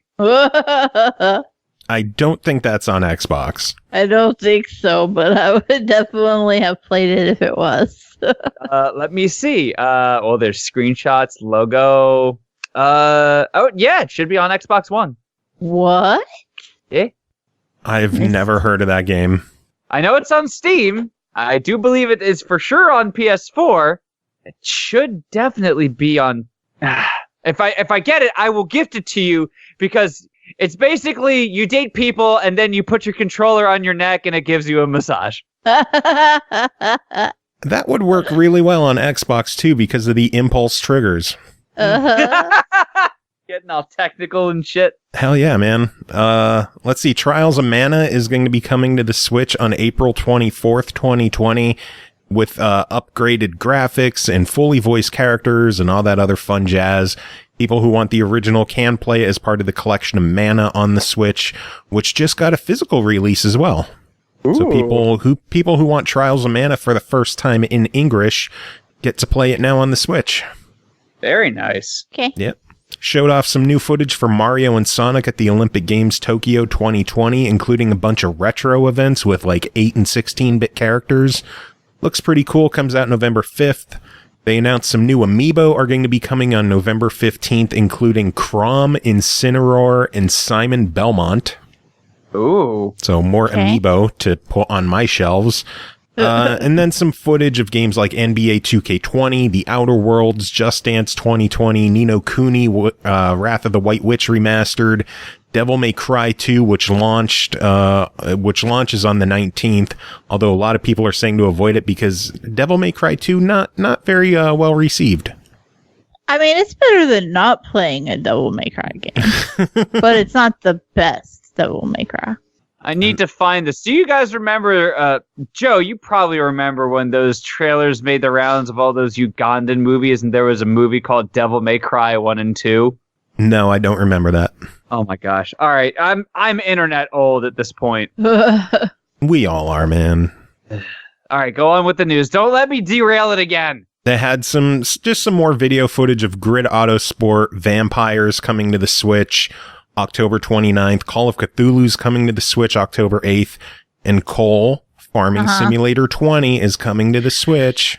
Yeah, David has already been asking me about the release date for Farming Simulator 20, and I'm just like, I don't know what you're talking about. I haven't heard anything about it. They're probably not even going to make it. That's what happens when your husband gets all his gaming news from you and you don't like a game. Wait, you're telling me you don't like Farming Simulator? I mean, I don't hate it. It's just that when he plays it, he takes the Xbox from me. No. I can't play. And then, I mean, we have 2 Xboxes, but he likes to revolt against the idea of going and sitting in his teenage daughter's super girly pink room to play on a tiny screen. Are you kidding me? I would do that in a heartbeat. Girly pink room? Sign me up. I don't know what his problem is. I don't know either. That's just bizarre. Weird. Something about he sees pink literally every corner of this house, and he doesn't want to sit in it forcibly to play Xbox. Good God. Poor D. I bet if you cut him, he'd probably bleed pink at this point. Pink and glitter. Pink and glitter. Oh shit! Sexy. Yeah, that was the Nintendo Direct. Woo! It only took us an hour minutes. to get through. Well, can I go to bed now? Yes. Have I done my job? Stevo, you heading out? Yes, I am going to head out. Thank you very much for, letting me ruin your show, which is always fun. But always good to hang out with you guys. Cole, always a pleasure. Always fantastic to talk to you. Yes. Yep. I will try and do this a little bit more often just so that, your show can't have a chance to become quality. Yeah. We don't want that happening. We've been getting better and I don't like it. Yeah. It's weird. It's an uncomfortable place to be. Also, hell yes. I was mentioning earlier the emulator with the Super Nintendo overclocking. You can overclock the core CPU and the Super Effects chip. Oh, geez. So I am going to see about... Oh my God, it's so smooth! It is so much smoother! Yes! All right, I'm out. Are you playing Stunt Race? Yes. And it's smooth? Yes! Are you shitting me? It's smoother. It's not like... You're not going to get 60 frames per second out of it, but it's better. It's improved. They don't have that many frames in the game total. That's also probably true. Aww. Stevo, always a pleasure. You have yourself a wonderful night. Data fidget spinner. Bye. That is not all the news, though. There is still a little bit more news. Have you heard Batista from the WWE is going to be a playable character in Gears 5? Yes. I like how your reference to him is WWE and like my knowledge of him is Guardians of the Galaxy? Guardians of the Galaxy. Because I don't do wrestles. Yeah, well, to me, he's Batista from WWE. So yeah. But yeah, I know who he is for a change. Kind of surprised they waited so late to be like, oh, by the way, here he is. I know. I'm excited it's happening because they wanted him to be in the movie. Oh. Yeah, there was a campaign for Batista to be Marcus Phoenix in the movie. Oh. That's why in the game he's wearing Marcus's armor. Oh. Yeah. I see. Because I was like, I don't understand why everybody's losing their shit over this besides the fact that he's just a very popular actor. Yeah, because there was a campaign trying to get him in the movie. So yeah, I'm on par now. I am picking up what you are putting down. You are learning. Super Mega Baseball 2 is getting full cross-console play between PS4 and everybody else who's been playing together since the beginning. For real? Yeah, PS4 is joining the club. It was Steam and PS4 crossplay, and then Xbox, Switch, and Steam crossplay, and now PS4 is jumping in the pool. Oh my. It's happening. Are they gonna like segregate their floaties from the other? We're gonna come crossplay with you guys, but you can't touch our floaties, okay? Yeah. That's what's gonna happen. Some Game Pass departures that we have to talk about. Onrush is officially gone this week. Okay. Leaving Friday the 6th is Lego Batman 2, Joyride Turbo, Splosion Man, and the Maw. Splosion Man keeps coming and going. I know. So I'm sure it'll be back. Probably. And same thing with Joyride Turbo. I mean, people keep saying Microsoft first-party games are never going to leave. Joyride Turbo's a first-party game. It's fucking leaving. Yeah, but we go over this every time. I know, but 360 still. Games didn't have that licensing for Game Pass. But still. I will fight you. And I will win because I have a cane. Probably. The end of September, we are going to be losing Lego Indiana Jones, Ninja Gaiden Black, Shantae, Half Genie Hero, Split Second, and this is going to break your heart, The Hunter Call of the Wild. You know, that hurts a little more because when it went into Game Pass, I was like, Studer, you have no excuse to not play this with me now. And then, like, we just never made time to play it, and now it's gonna leave, and he's not played it with me. Well, and I'm like, play it this month. Bitch, I'm gonna just have to fucking buy it so it can sit on his hard drive, and we will still never play it. Yeah, pretty much. It's not all bad news though, because there are some Game Pass editions. There are some good Game Pass editions. There are some good Game Pass editions. On the 5th, we got Dead Cells on console and PC, which we knew about. And then we also got Metal Gear Solid 2 and 3 HD edition on console. Which we did not know about. We did not know about that. September 6th, we are getting Creature in the Well on both console and PC, as well as Gears 5 Ultimate Edition for the Ultimate subscribers. Dun, dun, dun. On September 10th, Gears 5 launches for regular Game Pass subscribers, again, both console and PC. And then September 12th, on console and PC, we are getting Goner Blueberry Edition and Enter the Gungeon. Goner was good, but I am looking forward to Gungeon. Hell yeah. Holy fuck, am I looking forward to Gungeon. I watched his play the shit out of Gungeon, and then all the time he was like, why haven't you played this yet? Because you like roguelites, and I don't understand why you haven't played this. And I'm like, bitch, because I'm poor. And I didn't get a review copy. And now I don't have to worry about it. And then the problem is going to be breaking down my time between Gungeon and Slay the Spire because I am still on that bullshit. Are you? Oh my god, am I on that bullshit? I'm still on Wreckfest. Me and Slay the Spire are going round and round. I'm so close to beating it with all the characters and yet not close at all. Oh god. And then I got to do the Ascension runs. Okay, go ahead. well. Sorry. Last bit of news I have this week is that Plants vs. Zombies Battle for Neighborville was finally officially unveiled this week. Oh, and it's out. Ah! They have a Founders Edition of the game that is purchasable right now through the end of the month for $29.99. It is the full game with limited online multiplayer that is going to be basically rolling out through the following 6 weeks. And then mid-October, they're going to be officially launching the game at $39.99. So if you want to save some money and play it early, buy it now. And if you play it early, there's a weekly reward item. Yeah, So bonuses you just have only to get. log in once a week and get your sweet, sweet extra goodies. Hell yeah. And it's fun. It's more Garden Warfare. It is fantastic. I'm having a blast with it. I got to play the alpha. Wasn't able to talk about it, but now that the game is out, I could say the game's fucking awesome. I am planning to pick it up on payday. And I very rarely flat out like throw down money for a game. Yeah. And I'm like, oh, payday's coming. Payday. As soon as bitches get monies. But yeah, that's all the news I have. Anything on your end, or are you ready to dive into reviews? I'm well, ready might be relative. I'm a little tired, but we'll go. Okay. We got this. Yeah. We can. Oh, there's so many reviews this week, Joe. I know, and the Dark Meek is coming on at the end too. God damn it. Wow, that was Southern. I know it. That's how tired I am. Like, I can't hold it back. That was a Southern, god damn it. I said far earlier, and I was just like, boy, this is just going to be one of those shows. Hey, no one called you out on it.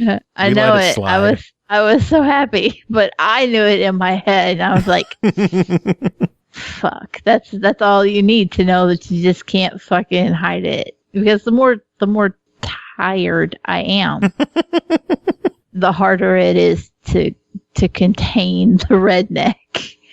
And Well, then we like, should probably get to these now, huh? I mean, we should, but it's probably too late. All right. Well, the first game to talk about tonight is called Blair Witch, developed and published by Bloober Team, released August 30th on Xbox One and Windows 10 for $29.99 and launched direct to Game Pass. It's 1996. A young boy disappears in the Black Hills Forest near Burkittsville, Maryland. As Ellis, a former police officer with a troubled past, you join the search. What starts as an ordinary investigation soon turns into an endless nightmare as you confront your fears and the Blair Witch, a mysterious force that haunts the woods.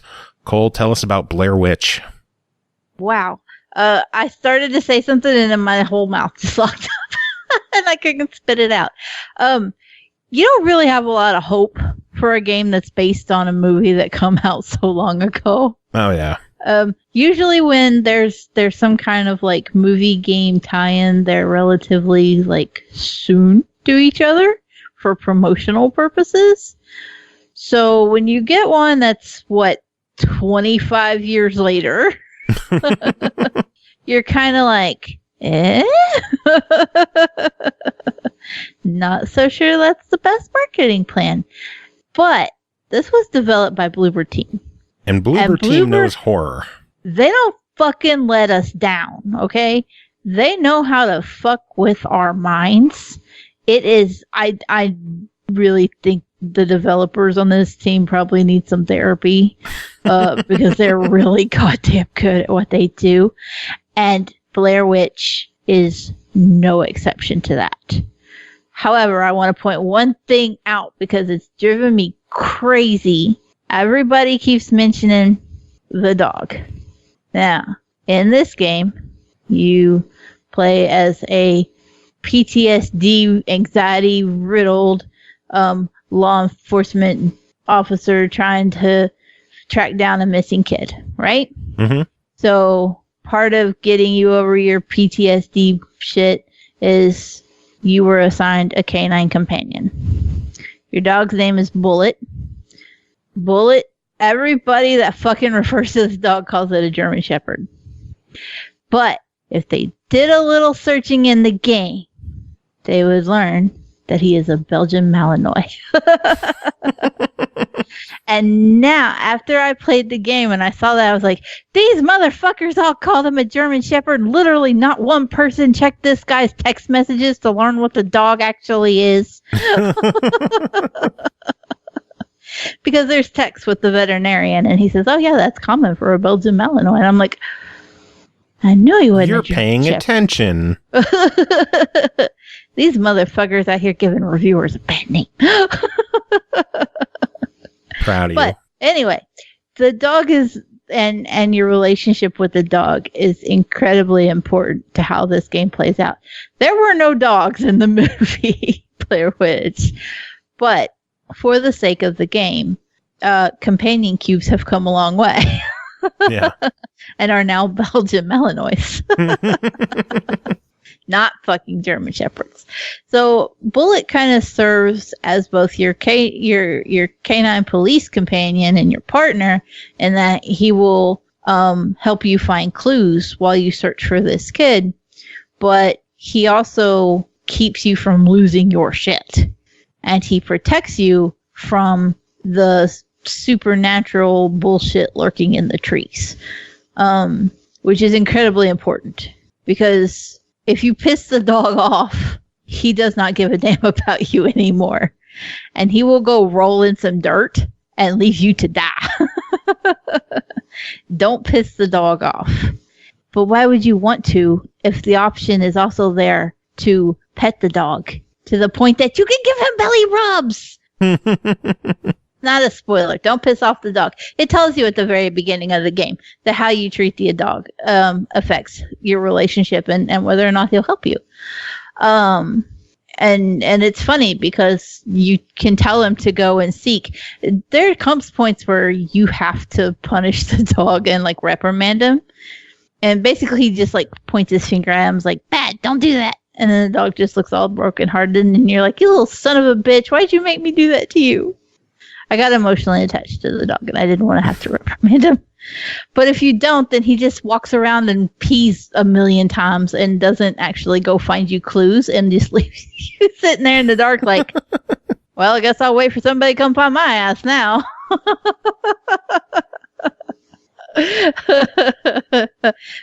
Spoiler alert, nobody's coming to find your ass, because it is a Blair Witch game. Hello. It is a horror game. It is terrifying. The funny part about it is that, like, during the daylight sequences, you're like, this isn't so scary. Of course, I'm a child of the forest. I live in redneck land. We're surrounded by forest.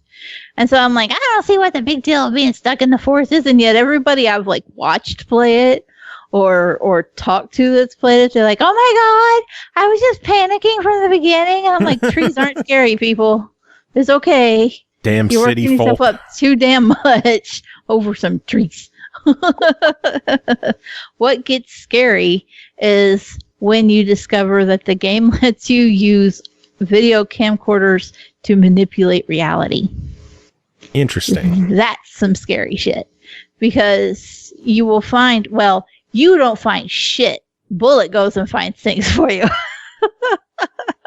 Because he knows what he's doing, and you're just a nutcase. You're just there to give him belly rubs while he does all the work.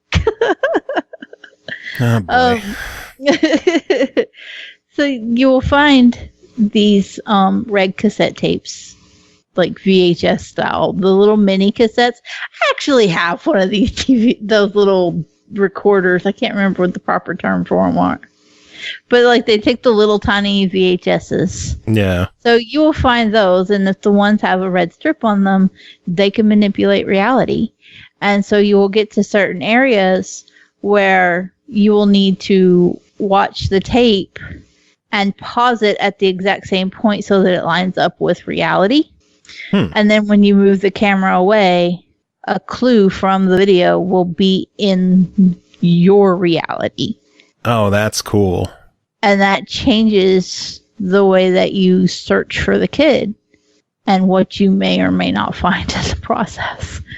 For some odd reason, that was far more unsettling to me than almost any other element of the game. There are certain aspects where, there are supernatural enemies lurking around, and you have to go a little Alan Wake and use your flashlight to kill the enemies. And the combat sequences, like fighting off the things that are actually attacking you, are nothing compared to, oh hey, look, now there's magically a baseball in my path. That wasn't there until I looked at a video. It's incredibly unsettling to change the world like that. But it adds a nice puzzle element too to the game, because you're constantly looking for clues in the tapes and then trying to match that up with where you are in reality. My cat just broke something. Nice. And the dog starts barking. Yeah, because oh my god, something made a sound. People live here still. I don't know. He's gonna be convinced I don't. But yeah. Anyway, that was far more unsettling. I think that they did a really good job of the mental creep out factor for this game, which is, I mean, that's what Bloober does well. That was the whole thing with Layers of Fear. That was the whole thing with Observer, Layers of Fear 2. That is how these guys function. And if you liked any of those, you're not going to be disappointed with Blair Witch, even with its untimely tie-in. It just somehow overpowers it. And yet, even though it all stands alone, they still manage to like bring in little sneaky elements. I'm not giving any spoilers here, but they managed to bring in little sneaky elements that reference the movies too. And even though I haven't seen that movie in like 20 fucking years, I was like, oh, I know what this is. And it was super cool to still be able to have those callbacks and recognize them. But they weren't to a degree that if you had never seen the movie or you don't remember it, you weren't going to feel lost in the game, which is a risk with a tie-in like this that has time with it. Because if you put in elements that are super important and then people are like, I don't get it, why do you go here or why do you do that? But it all feels cohesive to the game while still paying homage to where it came from. Nice. Yeah. Well, overall, $30 on it. What do you think? This is an absolute buy it. They did so good. I've heard some people run into some bugginess and glitchiness. Did you run into that at all? No, I didn't have any problems, which is rare because if there's a way to break it, that's usually me. Yeah, I know. But I did not have any problems with the game with my time with it. I was very happy. Awesome. Next game to talk about is called Life is Strange 2, developed by Don't Nod Entertainment, published by Square Enix. A copy of the game was provided by Square Enix for the purpose of this review, which I am told I have to say, but that's how we roll on this show. Every one of the how we games always like are. that. Yeah, we were given all of these. Because we're cheap. Episode 4 released August 22nd with a December release plan for Episode 5. Episodes are priced at $7.99 each or $39.99 for the full season. After a tragic incident, brother Sean and Daniel Diaz run away from home. Fearing the police and dealing with Daniel's new telekinetic power, the boys flee to Mexico City for safety. As Sean, your choices shape the fates of the Diaz brothers and the lives of everyone they meet. This is the trip that could bond Sean and Daniel forever, or, hey, I can't talk, or tear their brotherhood apart. Cole, you can talk better than me. Tell us about Life is Strange 2. Well, that is something I don't hear very often. Don't let it go to your head. Too late. Not going to be able to get out of the room. To be perfectly honest, when it came to Life is Strange 2, I was incredibly excited for the series because Life is Strange. I fucking loved the first Life is Strange. So it seemed inevitable I was going to want to play the second. But at the same time, they took an anthology approach, and so you have the Diaz brothers as opposed to Max and Chloe, who we had in the first game. And so I was hesitant. I was like, but I'm invested in Max and Chloe. Yeah. And how am I supposed to become attached or invested in these brothers? What is it about them that I'm supposed to give a fuck about? And I'm going to be fair, a lot of game series do that. Like the Final Fantasy games are all completely standalone, but their stories still matter. Yeah, but I haven't ever played Final Fantasy besides Crystal Chronicles, and that's the only one that mattered. So none of the others exist in my world. This is my reality. What are you going to do about it? But in all honesty, just like the attachment to Max and Chloe was so fucking strong that I'm just like looking at these kids going, I don't give a damn. Who are you and why am I supposed to care about you? And even as I started off with the first chapter, I was like, I'm not sure why I'm supposed to give a damn. It was really hard to connect to these kids. And then somewhere midway through the second episode, I'm just sitting here in a bumble of tears and just bawling my eyes out. And it continues for the rest of my time with the game. All the way up through episode 4. Oh, God. And I don't really know what flipped the switch. And I also wouldn't say it if I did, because it would probably be a spoiler. But I'm trying to be good here. But somehow I found myself not only attached to these kids and caring about their story and where it landed them, but also feeling a little like the writing and the world building around them had been really ramped up over Life is Strange 1. And I didn't think it was possible. That doesn't mean that Max and Chloe aren't queens.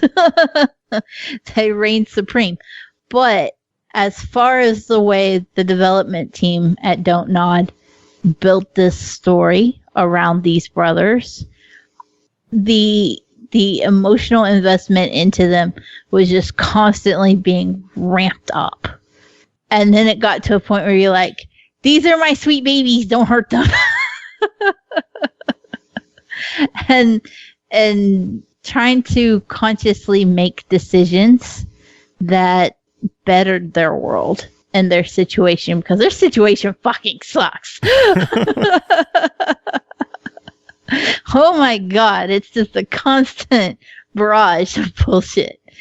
And it was so important to me out of the blue that I just took care of them.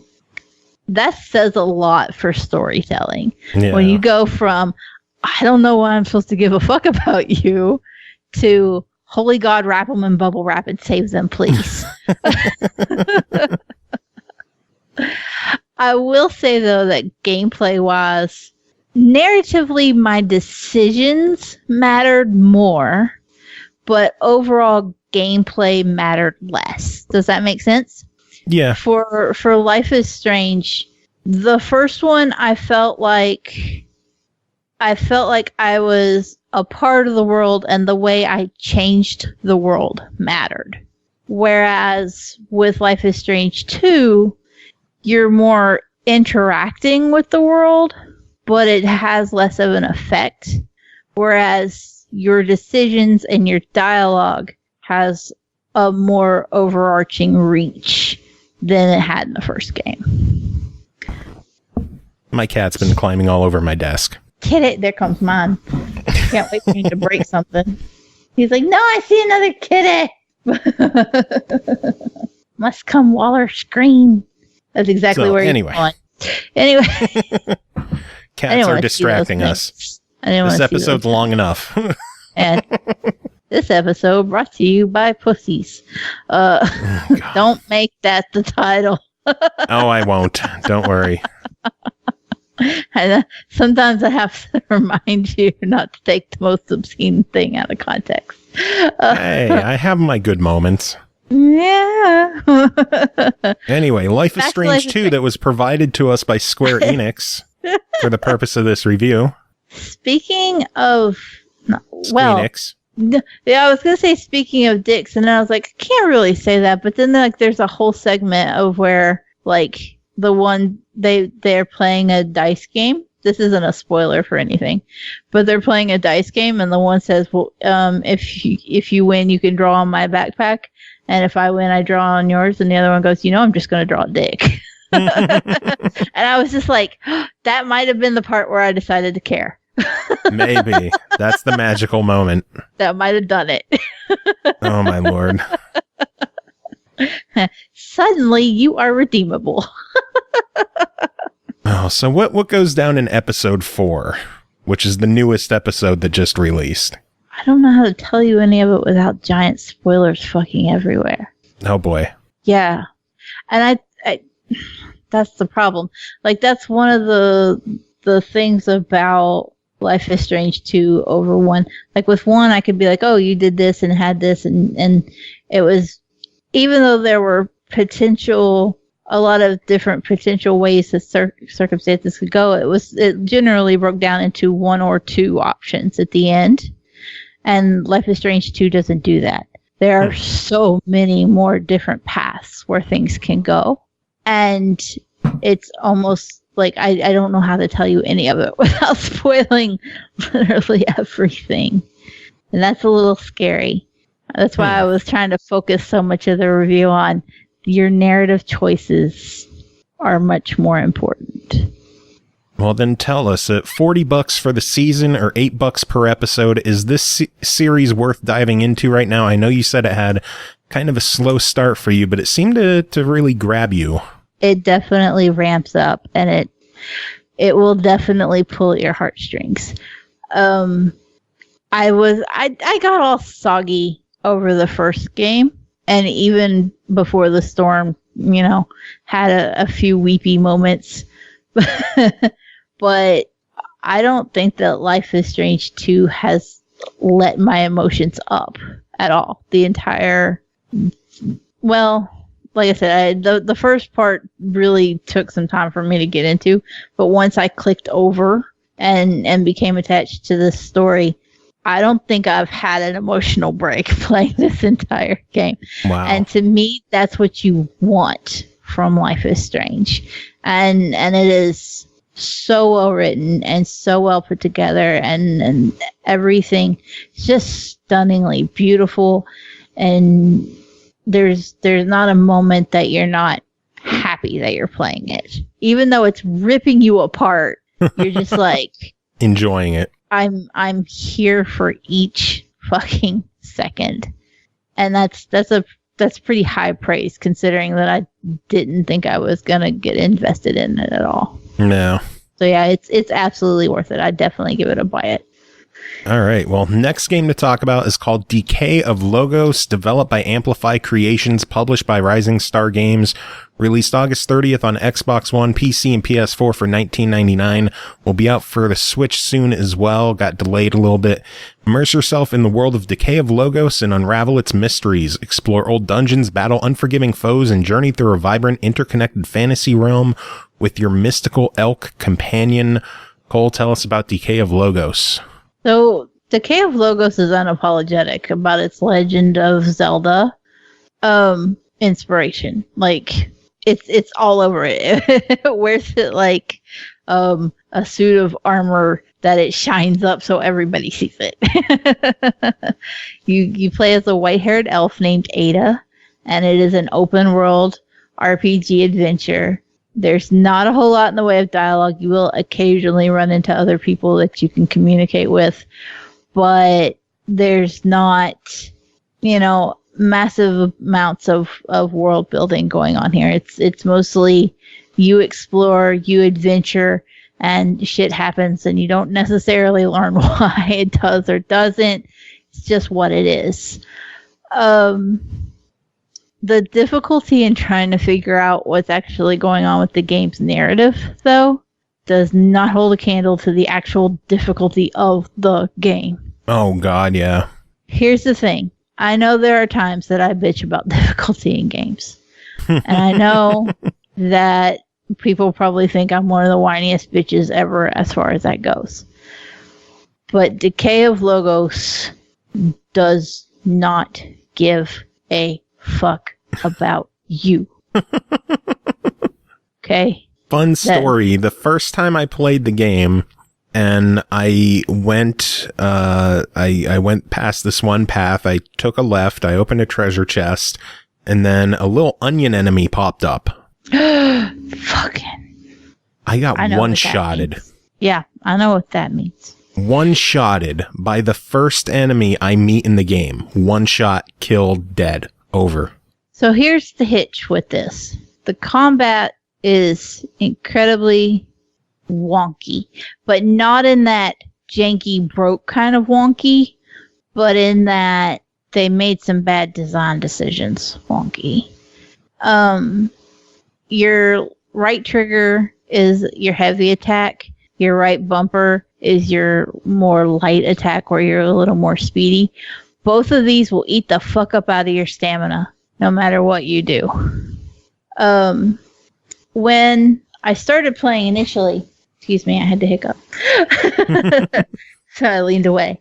When I started playing initially, I went into the settings and I turned off the auto lock on for enemies because I never play with auto target lock on. I just do not like it.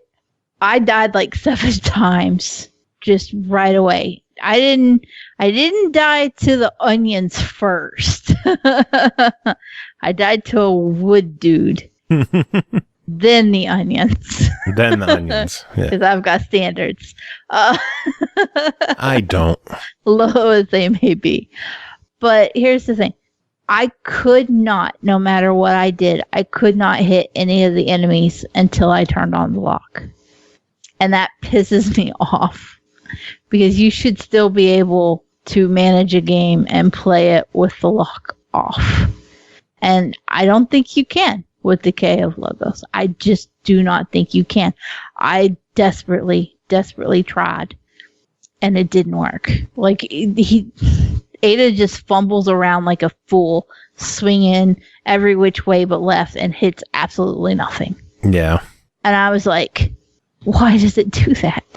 It doesn't make any sense that I am sitting here looking directly at this enemy.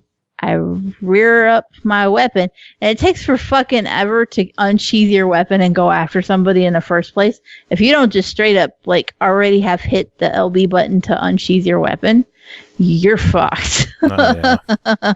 If you're in any kind of range whatsoever, you're in trouble. Awesome Prime says that shooters need a lock-on, but I don't ever use lock-ons. Ever. And so the fact that I had to in this one was incredibly unfortunate. It's also not a shooter. You have a sword. Although I guess you get an upgrade later that shoots the different weapons. But pew, pew. Yeah. But I mean, I was using swords the whole time I was playing. And I was incredibly irritated and annoyed and frustrated by every one of them. To double up on that, you know, it's tough enough to actually hit somebody, but the weapons have deterioration on them. Which sucks. That is just, nobody fucking likes that. It's the one thing people hated from Zelda. There is not a soul. Watch, somebody in chat's gonna say they like it, and I'm gonna ban them. Fucking nobody likes weapon deterioration. And you can repair your weapon, but you have to leave it at the blacksmith if you ever motherfucking make it to them. That's a big if. That's a big if. You have to leave it there for like a whole 24 in-game hours or something like that in order for them to fix it. And so you're just running around like a fool, punching things, hoping that maybe eventually something might drop a weapon that you can use. Spoiler alert, they won't. And I don't want to talk about running around punching things, okay? I don't want to talk about it. So punching things in this game is just hard. The whole game is just hard. But punching, like, I don't even know why they even made that a thing that happens in the. I refuse to even call it a feature because it's just a fuck up in my book, and I'm sorry for it. Look, I sat and fought my ass through this giant ass troll You said you died to the onions. I'm about to tell you a story. I sat and fought this giant ass troll. I died so many goddamn times. The more Ada is running around and the more hits she takes, her condition deteriorates too. Unless you rest.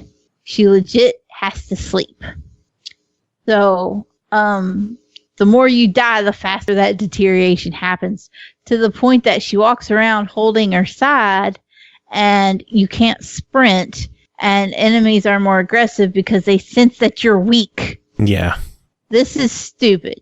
It's mean. I fought through it anyway, got past that fucking goddamn troll. This is how mad I am. Got through this fucking goddamn troll. Tried to make it to a save point, and I got stung by a wasp. And I died. I would quit the game. I did. I tried again the next day. But I legit set down the controller and I was like, fuck it. I'm not doing this again. Not right now. I was so pissed off. Yeah, that's pretty brutal. One of the elements about the game that I was super excited about was the rabbit chewing up his box. That is a good feature. Was the elk. The elk is your companion. The elk is not a tame animal. And so you have to find lullaberries to calm it down. And then you get to cuddle it. Then you have to bond with it. And in theory, should be a more tolerable animal that's more useful to you. You can mount it. And you can ride it like a horse. And I'm like, I love this elk. This game is beautiful, but that elk just stood out to me, and everything about it has my attention. That is the most useless AI animal I have ever encountered. What the fucking fuck? Oh, man. You know you're thinking the same thing, Joe. Yeah. Did you try to ride it? Yeah. It does not go where you tell it to go. Where you tell it to go is merely a suggestion. And then it whee off wherever the fuck it wants to be. And then have fun. Usually into a wall where it gets stuck on a rock and then has its head glitched through a wall. And it just stands there. And then enemies pop up around you as they are wont to do. And then it gets scared. And then it bolts 3 million miles to where you end up spending 74 minutes just looking for where your fucking elk went. Oh, and there were times where I was like, no, I'm good. Fuck it. Let him go. I'll carry on and go knock out some enemies and everything's fine. I don't need the elk. But then there are puzzles that require the fucking elk. And they require it to be precise in places that it has to be useful, and then it goes wandering off because it does not give a fuck about being useful to you. It gives a fuck about sticking its head through a rock wall. Yeah. What happened here? There is so much potential for this game to be good. And it's such a beautiful game, too. Pretty. Literally every bit, I'm just like, oh, I want to look at all this. And then I have to do something, and then I die, and then I'm just like, never mind, I don't want to see it ever again. Yeah. And I'm sad about that because I was so hyped for this game. Just everything I'd watched about it, all the reading I'd done about it. I'm like, oh, this is going to be so good. And then we had the hiccup. The pre-review hiccup where, oh, hey, you're on Xbox. You got a code that is for an outdated version of the game, and it's buggy. And then I'm like, fine, fuck it, we'll wait. And we waited because I wanted to be able to give this game a fair shake. And then it's still buggy. Yeah. And it's still just unenjoyable to play. And what do you think would fix it? There's so much. The elk being decent AI would at least give you a leg up. Weapon like fine, if you want to deteriorate the armor, I get it. That should take some hits.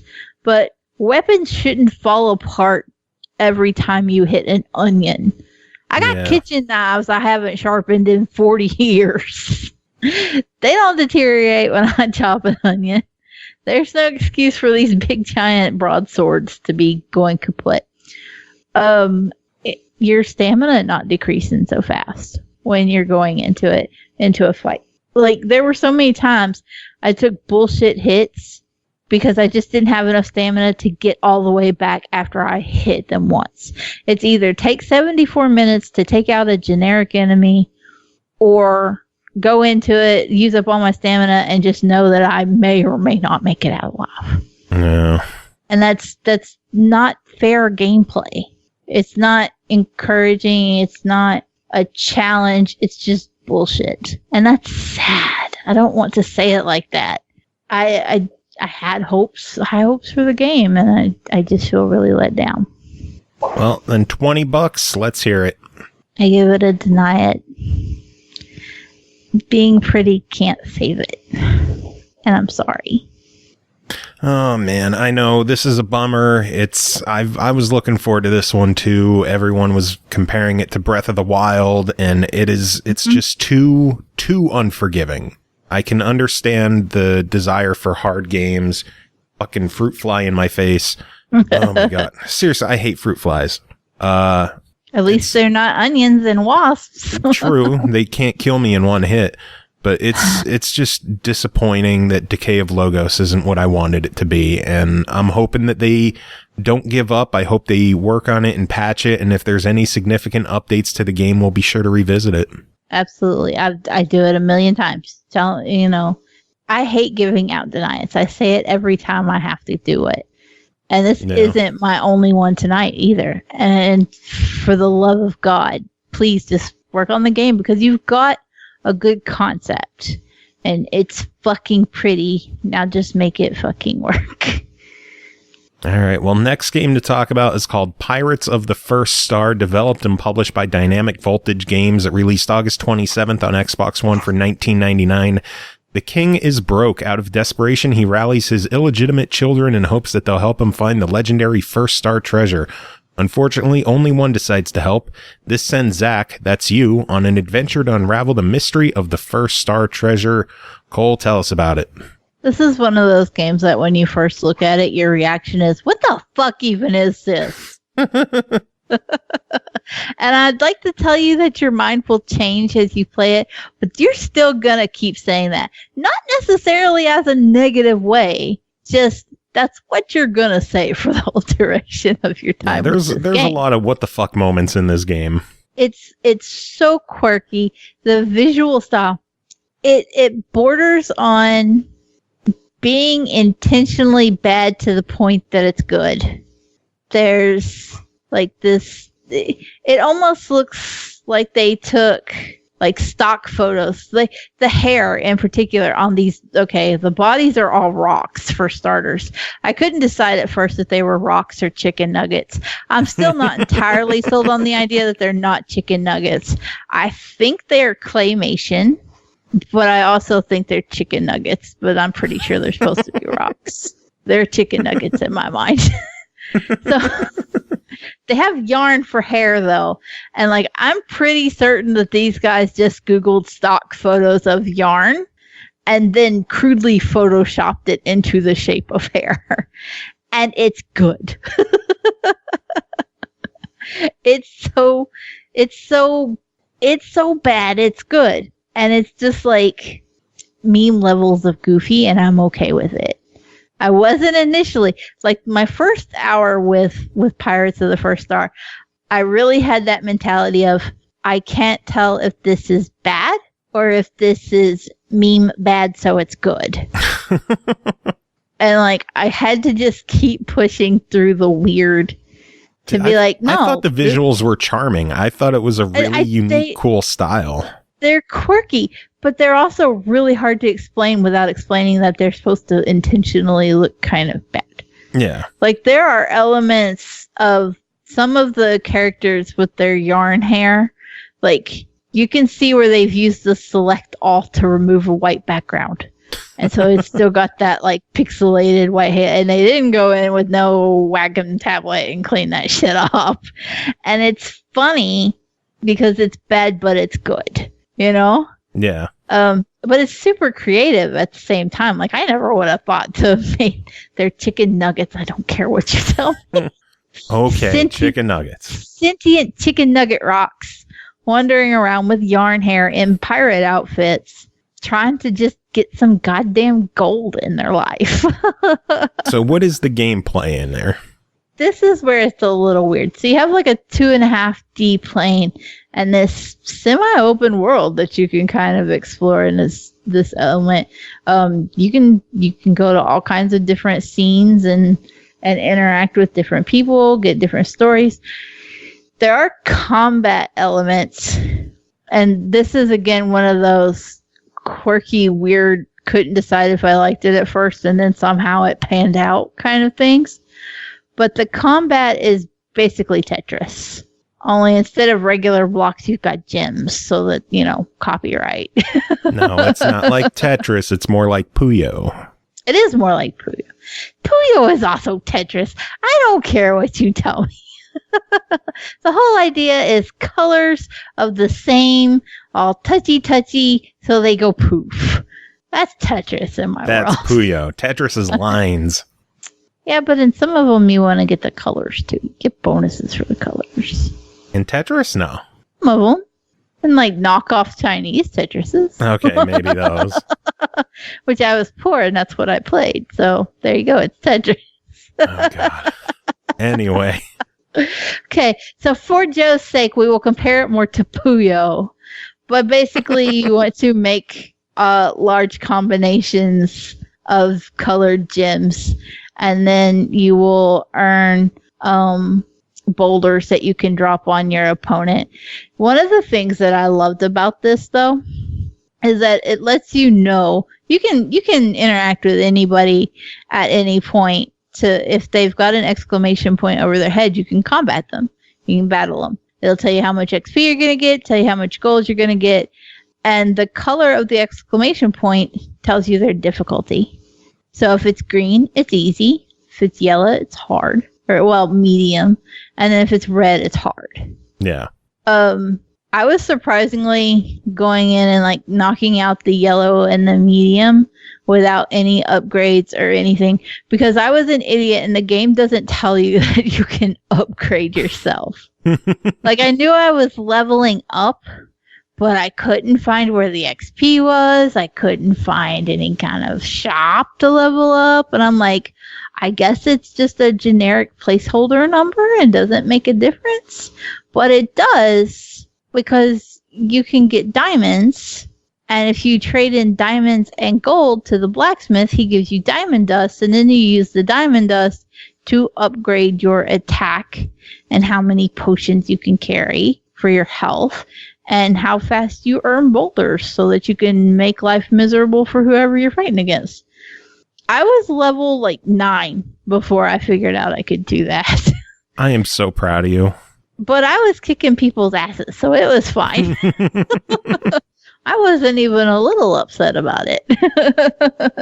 And then once I really did go in and upgrade, I was like, zoom, and all my attack was up to level 7, and I'm like, ugh. I'm blowing through people now. I'm not worried about anything. Oh, Lord. Combat is only half of it, though. You're also going to be going through, and you'll get quests from different NPCs. One, for example, is a rock monster who's disappointed that kids have taken all the seashells from his beach. So now you got to go off and find 16 seashells to put back on his beach so that you can make him happy again. You may have to. One had me going and collecting her unruly coconut kids. There was a mini game for babysitting some little kid chicken nugget rocks. That was the most daunting mini game I have ever played, though, because those two kids run back and forth like chickens with their heads cut off. And they have little green circles around them, and your goal is to just stay in at least one of those kids' circles for the duration. There's no countdown timer. There's just a bar at the top, and then eventually she's like, "Yep, you did good." And I'm like, "No, I didn't, because I didn't even fill it halfway." And I thought there was a 30-second timer. Is it a 30-second timer? I think so. I don't remember seeing the timer. Maybe I'm dumb. Maybe. But also I played this shit at like 2 a.m. So you're delirious, not dumb. Both. I'm equal parts delirious and dumb. Okay, we'll go with that. So yeah, I don't remember the timer, but the little bar, I remember the bar filling up. And there's an achievement for filling it all the way. And I was like, just under half. And I was like, so much for this completion. I think I got like 60%. Oh, you did better than me. And I have real kids to chase after. I don't chase after them either. I don't want to chase after your chicken nugget babies. Oh my god. There's also farming in the game. This was the most unbelievable part of the game for me. So you play as the bastard son of the king, and therefore you are not the rich son of the king. But you do have a house. Your mother has dementia, and she sits her chicken nugget ass in a rocking chair the whole game. And one of your goals is just to see her smile again. That's an aside from the farming. But your shithead brother is like, I'm going to take the house if you don't start paying me. And then, of course, you're like, but I'm the bastard child and I'm broke. So now you have a conundrum. And so the brother says, well, you have the most fertile soil in all the land. So you're going to grow me shit. And here we are with farming. Yay. Farming is incredibly simplistic in this game, in that you press A, dig a hole. Press A, pop a seed in the hole, walk away. And then if you feel really rambunctious and you've got water in your well, then you can go push a lever and it will irrigate everything all at once. Super easy peasy. I am pretty sure that the seed manufacturer in this world is Monsanto. I have never played a game with farming where harvesting the fruit doesn't give you a seed back. That is a very Monsanto playbook right there. Because I'm not sure if you're familiar with real world farming, but Monsanto, like, when you grow anything from their seeds, it's sterile and you can't replant the seeds and grow something in the next year. That's how they make you come back and buy more seeds. That's shitty. Yeah. So, like, that happens in the game. Yeah, literally every farming game is like, oh, you plant one seed, you grew it to adulthood, you chopped it down, here's 2 or 3 seeds back, keep going. This one's like, no, bitch, go back and either find some under some trees if you're lucky, and if you're not, you better be ready to go pay for that shit. Thankfully, they're cheap, but still, it was like, rude. I kept looking, and after I went and bought seeds and I planted and I'd planned it out and I thought it out really well. I was like, okay, this is what I need for the quest from the brother. I need so many berries or whatever it was. I was like, here's a row of berries. I'm going to plant a row of everything just so I already have my crates all stacked up whenever he's ready to come and take shit. And then I was like, why can't I plant more shit? Where are my seeds? I bought seeds and now I don't have seeds. Yeah, because you have to go buy more or find them. But finding them is really rare. So planting, puzzles, adventure, $20. What do you think of Pirates of the First Star? I did not expect to like this game as well as I did. And I think I put like 30 hours into it. Oh, jeez. I was just down for it. So I give it an absolute buy it. It's so quirky and over the top that you can't help but have fun with it once you get into it. Cool. Next game to talk about is called Post-War Dreams, developed by Pulse Tense Games, published by KISS Publishing. It released September 4th on Xbox One for $12.99. Following the collapse of the economy, government, and society, you must brave heavily armed militia, lawless gangs, dangerous streets, desolate buildings, and underground bunkers on your quest to escape this post-apocalyptic wasteland alive. The road to a new life is paved with danger, hope, and constant reminders of everything that's been lost. Cole, tell us about Post-War Dreams. When I saw that Post-War Dreams was listed as being similar to Deadlight, I was like, oh, I'm here for this. Who doesn't love a good 2D side-scrolling apocalypse? Right? Yeah. I'm all about that. I want to walk right and shoot the shit out of things. Let's go. Apparently, I was not as in love with a 2D side-scrolling apocalypse as I thought I was going to be. Oh boy. And I'm sad about it. Yeah, remember how I said I had 2 bad experiences this week? No. Yeah. So your goal is to help Garrett survive in this wasteland where militias and gangs and the occasional zombie-like creature is roaming around. They've taken over. Not quite to the extent of an enemy presence like, say, well, not even like Deadlight had, to be fair. Like in Guns, Gore, and Cannoli, when you're going through, the whole right to or left to right thing, then there's just enemies everywhere for you to shoot at. That doesn't really happen here. You might go a good 5 minutes through the game and never see an enemy. There are still some minor platforming instances and like obstacles in your way. Occasionally you'll come across, say, like some lasers, or there'll be like an energy, electricity running between 2 cars, and you've got to jump from one car to the other and to cross it. But it's never anything that's just like, you're never overwhelmed. It's never a challenge.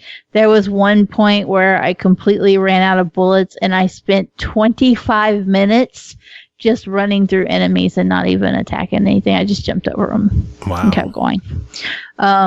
It was very low quality in that regard.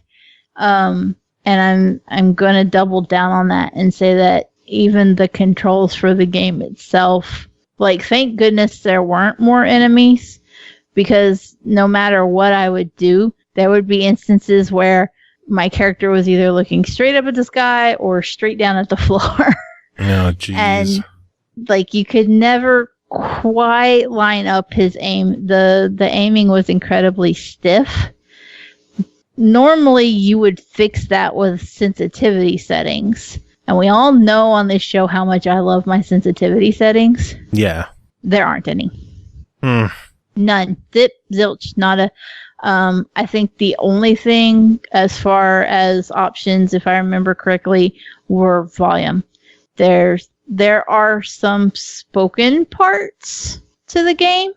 I couldn't tell you a damn thing that they said because they were way quieter than the background music, and there's no subtitles. Most of your interactions with NPCs is text anyway. But for the parts that are where Garrett is narrating, there's no subtitles at all. I have no clue what the fuck he was saying. I don't know what's going on in like 90% of this game. I just know that some people are like, "Hey, you're gonna come help us," and I'm going, "Well, okay." It does give you some options, like for how you interact with the NPCs. There are some, almost like morality options where it'll say, do you want to be empathetic? Do you want to threaten them?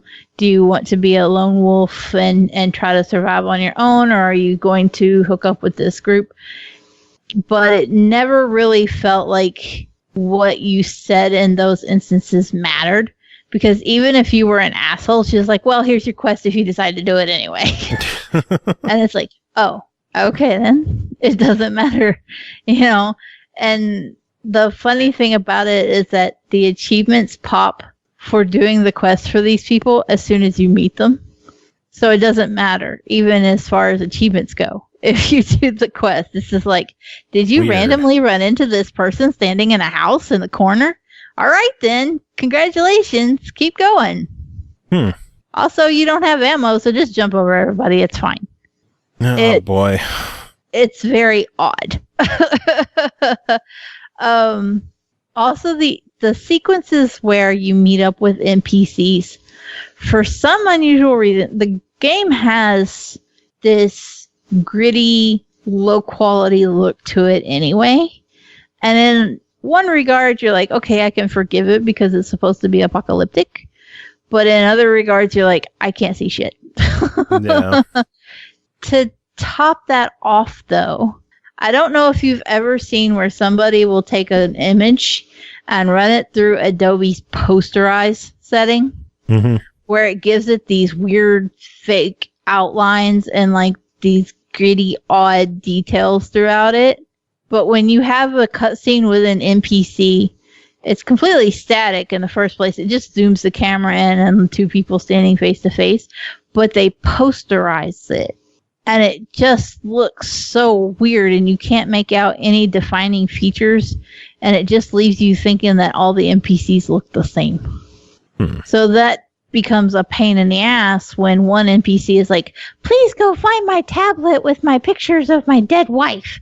And then you're like, okay, but who was I supposed to take this to again? When you gotta go find them to deliver it.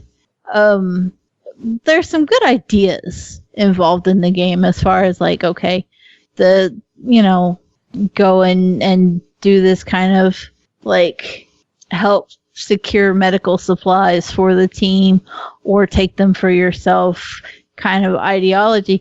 It's there and there's a foundation. It's just very poorly realized. Well, what would you do to fix the game? What would you improve? Sensitivity settings would go a long fucking way. Everything feels very stiff and dry, and there's not any real nuance. Like, I can't tell you one difference between being on floor 1 of a building and being on floor 3. So just giving it some more definition and polish and actually giving you enemies that, you can fight back against. There was one instance, I'm sorry, I hit my mic. There was one instance where I was literally point blank to an enemy with a shotgun, and I hit them 3 times, and I still had to hit them a 4th just to kill them. Wow. That's not good gunplay. Not at all. And so they seem like minor things, and on their own they are. But when you pile them all up and stack them all in one game and go, hey, here's our game, then it's like, I'm sorry. Oh, man. So just back to the drawing board, and because like I said, the idea is there, but it's just not quite polished enough. Yeah.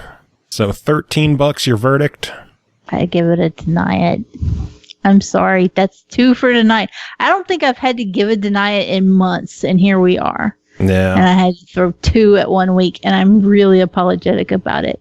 But, I mean, again, like I said before, work on it some. Bring it back to me and say, hey, we made some changes, and I'll look at it again more than happily. Yeah, we're always happy to give games a second look if they're patched and updated and address some concerns.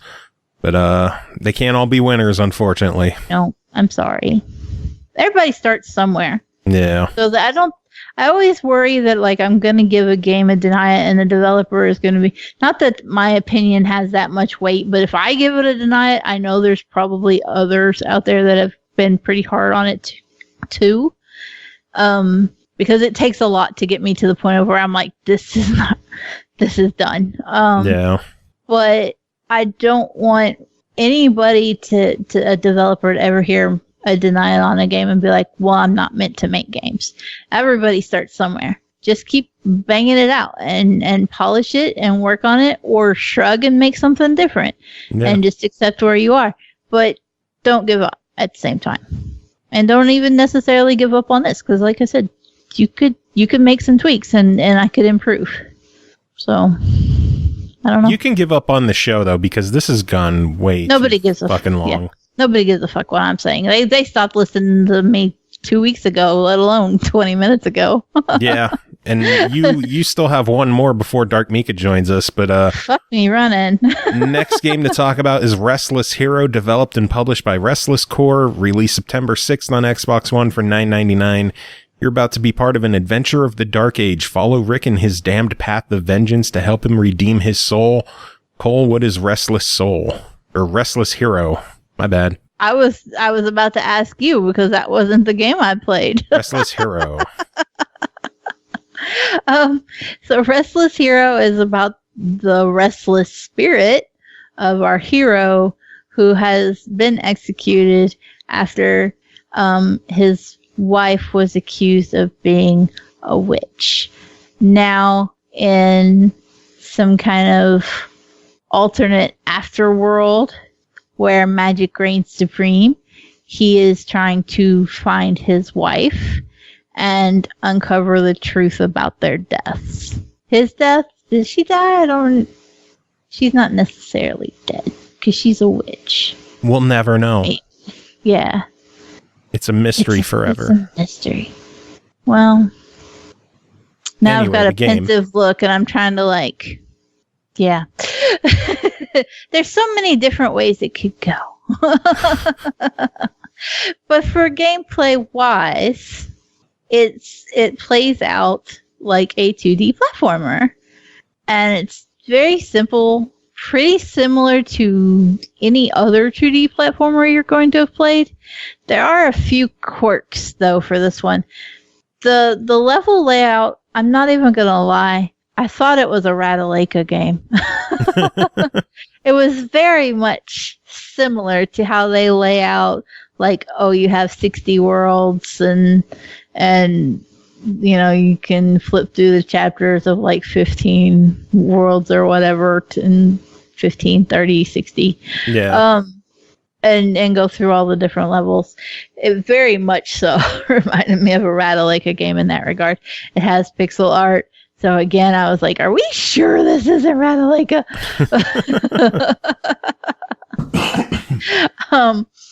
It plays moderately well. For a platformer, most of it is pretty reasonable. It's very scaled down, bare bones. There are a couple of different elements you can have, different abilities. One of which is to take up your ethereal. Did I pronounce that right? Yes. Ethereal form, and then you can. It's basically like invincibility, and you can walk through the hazards or the enemies and not take any damage. Or you can have a bomb, and in which case you just run into an enemy and blow them the fuck up. Which is what I used. Yeah, did you? Well, see, I kept using the invincibility, and then I was like, oh, fuck, there's achievements for the bomb, and I could have been doing that and got all the achievements, but no, I was a dumb and was trying to make it easy on myself with invincibility. That'll teach you. Yep, derp. One of the quirks about the game, and it's the fact that you can get lost in these levels, and the further you go through it, they get huge. They do. There aren't any indicators or markers or anything of, hey, the final room is, the door is that way for how you want to get out, which is kind of unusual for what we see in platformers at this point. We typically have a set destination and you're trying to get across the screen from A to B. In Restless Hero, you're trying to get from A to B, but you're going to wind up at C, D, E, F, G, H, I, J, K.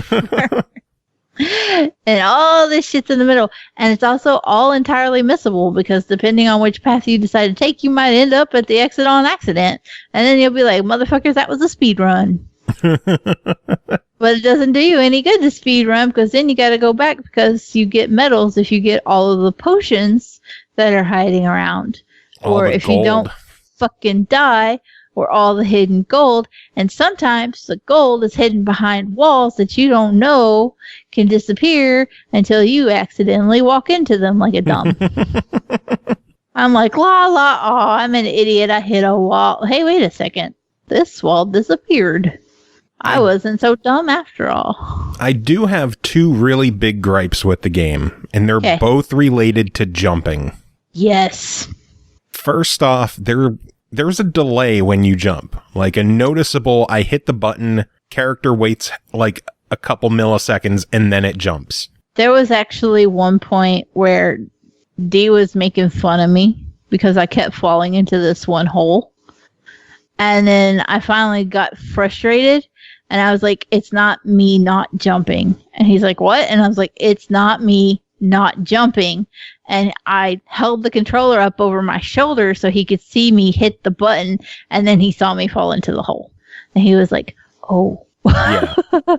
So, it just does not give a fuck that you hit that button sometimes. and just that delay in general it's a killer. It really ruins a lot of platforming moments, and there's a lot of timing required in platforming a lot of the times, and it makes it a lot harder when you're not jumping when you're pushing the jump button. Yeah. The other gripe that I have is when you jump, you always jump forward in an arc. You can't just jump straight up. This was my biggest complaint. Like, as problematic as the jump delay was, like, you could adjust to it, but always jumping in an arc, I could not get used to. I would stand under a ledge and I'd be like, I'm going to jump up here and grab this wall. And then you jump into a pit because you're dumb, because you forget that it arcs. Did you die? Yes. Are you okay over there? Did you fall he into just a showed pit? up in chat, so I was saying hi. Oh, did you fall into a pit? Yes, because I didn't jump in time. And also jumped forward. Yeah. Instead of, like, there is a lot to be said for the value of a straight vertical jump. Yeah. Especially with this game, with as much as it wants you to just jump up and grab walls. And you can be in pretty perilous situations with, sometimes there are blades, or there are spinning axes, or there are enemies walking back and forth, and you have to adjust for that forward momentum. Yeah. And then you get hit in the back before the jump registers. And then there's one other thing I had an issue with. I don't know if this is a glitch or intentional, but wall jumping in this game, you could just jump onto a wall and hug the wall all the way up. Yep. And just keep jumping repeatedly. I think it's intentional. It seems to bypass a lot of the planned platforming. That's why I wonder if it was planned or not. Yeah. But if it's not planned, please leave it in the game. It's basically the saving grace. There are a lot of times where I was like, I don't want to deal with that. Hug the wall. Yeah. But overall, I thought it was a really fun game. $10. What do you think? That's how you know it's not a Ratalaika. Yeah. It's a little high on the price point. But I think for the most part, it's okay for the price, and I would give it a try it. I had a lot more fun with it, and I stuck with it far longer than I thought I was going to. Yeah. It was enjoyable, though. I had fun with it. Yeah. I liked the story. I thought the story was really cool as well. It was kind of quirky, and there were moments where you're like, ew. But I enjoyed it. All right. Well, next up, Royal Sefton's joining us. Royal, how are you doing? I'm all right. Happy Friday. Happy Friday to you, too. Or Thursday, Saturday, whenever. It's not Friday. What are you talking about? We record these on Thursday motherfucking night. It is still definitely late night. Dark Mika is still in chat. Yeah, I'm totally reading chat right now. What's up, everyone? Wet pancakes. Oh my god. So, Royal, this is first time you and Cole are meeting, huh? Hi, Cole. Hi. Something just crashed on my desk. That's where I'm at with that. Like, as soon as you said that, something on my desk went shoomp, and I'm not even sure what it was. It's just one of those Thursday nights. Yeah. Right. There's a cat nearby. That's basically what that amounts to. All right. Shit just went sideways. Hi, Royal. It's nice to meet you. I have a habit of making things go sideways. I apologize. Is it shit? Do you make shit go sideways? Yes. Okay. Shit, things, stuff. Insert synonym. Does Royal not cuss? Infrequently. Infrequent. We gotta change this. No. For the show. Just try to watch my fucking language now and then. Okay, that's better. He's got youngins around. Oh, okay. Yeah. So Younglings down the hall. That's what I do. Yeah. Well, yeah. One's in school, one's homesick. They're playing hooky, depending on how you look at it. So, yeah. So, yeah. Yeah. You two hit off pretty well. Good stuff. Yay. Conversation. I'm pretty easy to get along with. Just make fun of how I say things. Ooh. That's all you gotta do. Does that mean Royal hasn't heard me say weird shit yet? Oh, no, he hasn't. Oh, do you want to pick a word? Just pick a word. Yugoslavia. Huh? Yugoslavia. Yugoslavia. Oh, see, that's not that different. No. How about oil? Oil. What? Oil. Oil? Yeah. Oil what? Faithful? How about fire? Far. Okay, now you're just pulling my leg. There's no way. No. You gotta go down to the forest station. Do you want to give him some iced tea? No, I don't think David would appreciate it if I offered him any ice. Okay, where is that accent from? Kentucky. Oh, Kentuckian. Okay. Yeah. Okay. Eastern Kentucky, too. It's a little different on the eastern side. Like the western side of Kentucky, they don't have that hill people accent. It's got Louisville. But Yeah. No, it's Louisville. Oh, okay. Louisville. Yeah. Louisville. You cannot, if you say Louisville or Louisville, I will roll I don't say my eyes Louisville. clean out of my head. Yeah, nobody says Louisville, and if they do, they're an asshole. I'm It's- sorry, yeah, that's not right. It's Louisville. It's like people who say Appalachia. Fuck you. Appalachia. Yeah. I've actually been telling people that now because of you on this show. If you pronounce it Appalachia, Cole will throw an Appalachia. That's a good way to remember that. Yeah. I was actually last year. I was out at Hayden, Kentucky. Oh, okay. Yeah, my wife was graduating from Frontier Nursing University out there, and we had to drive down a lot of one-lane roads to get there. It was slightly terrifying. Yeah. I mean, I'm used to it at this point. We live on a one-lane dirt road. Oh wow! We don't even got blacktop. Oh, my. Turn off the paved Now, road. before the school year starts, they'll gravel it. Oh, And we get like yeah. a done, but then it just, they gravel it and then they come down and go up and down the road with a grader Mm-hmm. and they'll grade it. But like it doesn't help because we have loggers around here and I can't bitch about the loggers because they pay my husband's salary. But, Copy that. but, like they won't do anything more to fix our road because of the loggers, but also they were never going to give us blacktop anyway. Yeah.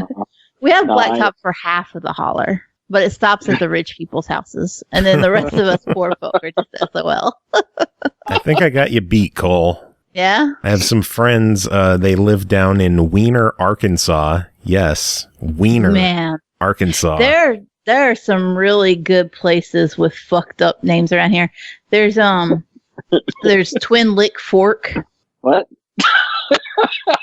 Twin Lick Fork. Lick? As an L-I-C-K? Yeah. Twin Lick I've heard Fork. of like licking the spoon, like if you're making cookies or something, but Well, it's because there's a creek, and Okay. the creek is called Twin Lick. Oh, And so Twin Lick Fork is where the creek forks. got it. It's all coming together now. Yeah. It makes Then sense. There's I know it's terrible when redneck stuff makes sense too. It really is. There's a state park called Big Bone Lick. Yep.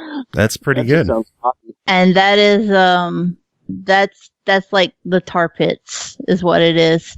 And so the big Nice. bones are dinosaur bones. Why they stuck lick in there, I don't know. But it's Big Bone Lick State Park. Big Bone Lick.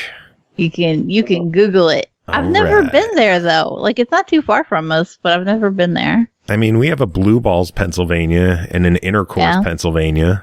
Isn't Gay Hell in Pennsylvania too?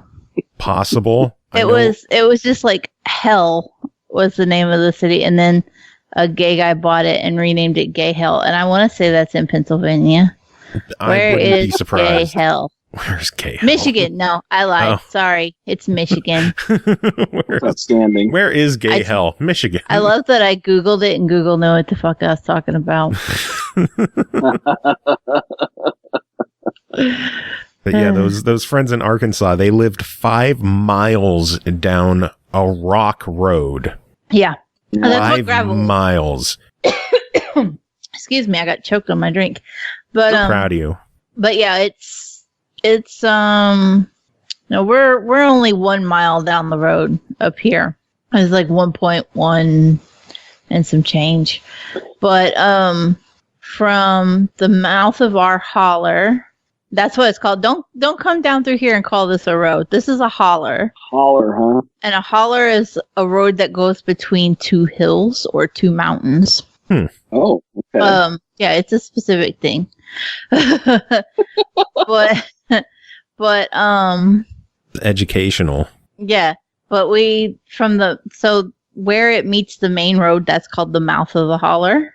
And from the mouth of the holler to Joe has seen pictures of my town. I sent him a drone shot, and Picture. It's literally a picture. It's literally a like two roads that make a T, and that's that. Stand back far enough, everybody's in the shot. Yeah, we have. That's true because our town's population is 45 now, I think. Yeah, we had a baby boom. That's awesome. And only something like 20% of the population is under the age of 25. Oh, Lord. It's a tiny, tiny sliver of people. We have a school for like pre-K through 8, and I think there's like for pre-K through 8, there's something like 215 kids. But now it covers extra areas too. It's not just the town. Like there's if you imagine our town was like a regular city, the other areas would kind of be like the equivalent of suburbs. Gotcha. So, but we just call them, they're just little like outskirt areas that are even more remote than us. Yep, out in the county. Yeah. And that is literal no man's land, which I mean, I guess technically we're in that kind of zone too, because we're not in the city limits either. Yeah. But that's why I can't. Well, that and the fact that I'm an atheist, I can't run for government here. Oh, God. We don't have a mayor because there aren't enough people who haven't already been mayor. Our previous mayor was indicted for embezzlement. Oh no, corruption in a small town. And then her husband was arrested for like 92 counts of child porn. Oh, no.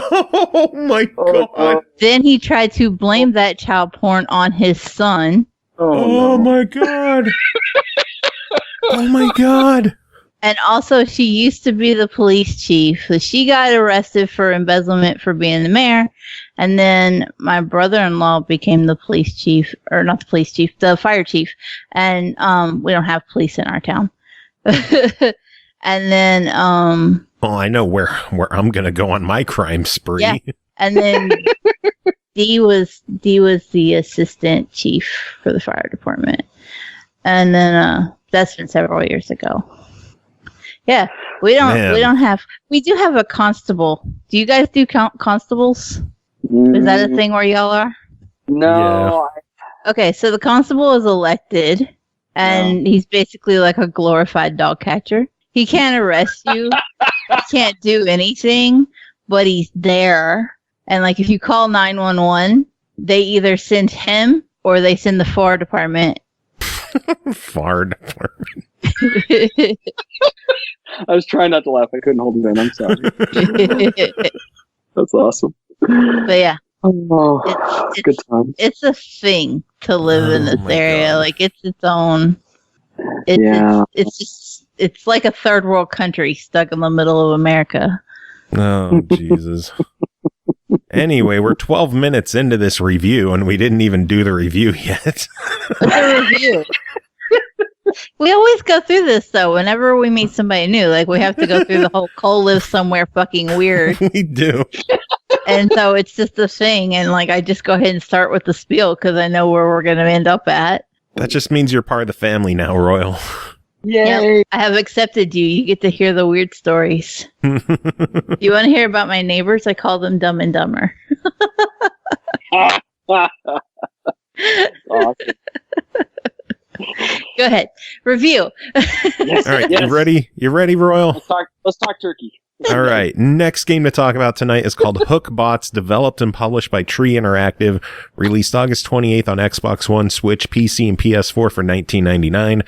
Battle and challenge your human friends on this multiplayer robot party game. 52 ways to customize your bots in 14 game modes. From knights and dinosaurs to bounty hunters and space warriors, choose, customize, and crush tons of different bots. Royal, tell us about Hookbots. All right. Well, at a glance, I was like, hey, this kind of reminds me of Rivals of Ether or Smash Brothers. And I was very, very wrong. But I said, let's do this.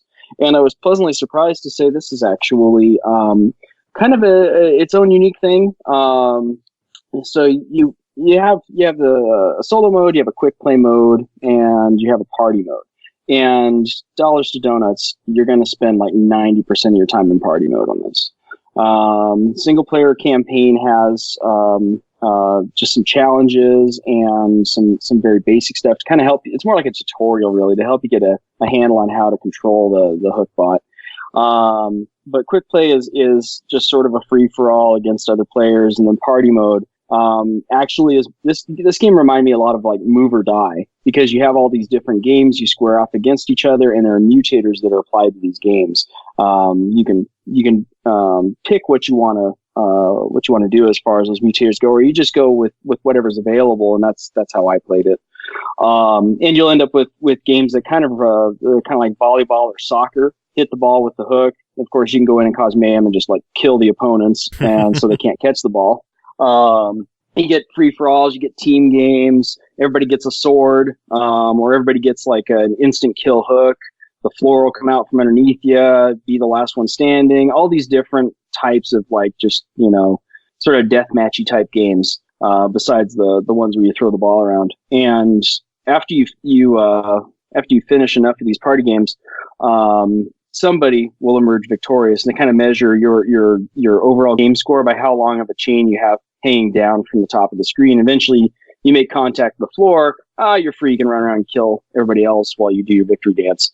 And all of your progress gets turned into just garbage that's fed into this robotic trash compactor, and it spits out unlockables for you. So you end up with new skins, you end up with new bots that have a different style to them, and they have different special attacks. You end up with new mutators and game modes, and it's endless. There's so much stuff to unlock. It's really awesome, and it isn't all in a prescribed order. Like my daughter set up her own. She signed in under her own, live gamer tag, whatever you want to call it, and she actually started unlocking different stuff than what I had. And each of the individual bots, like I said, they have a special attack. You charge it up by ripping parts off the other bots and collecting them, or you might end up with a mutator that gives you constant special attacks. Like you can just spam it all day long if you want. Okay. And it'll be things like throwing. Yeah, I know it's insane. Throwing bombs and mines, or setting traps the enemy will bump into, or just like rushing through them, just knock them over like a tackle. Yeah. The game is I'm rambling because it's awesome, frankly. It sounds really cool. Yeah. Yeah, they kind of throw out this single player mode, and it's sort of a concession. To me, this is not even really a single player game. Like I said, that's just a tutorial. That's a snack. You're not really gonna open this up and go single player. Usually, you're gonna want to do a party for sure. And for that, it makes me wish I had friends. Aww. Alone. The cats don't know how to use controllers. You're useless. Just sprinkle some catnip.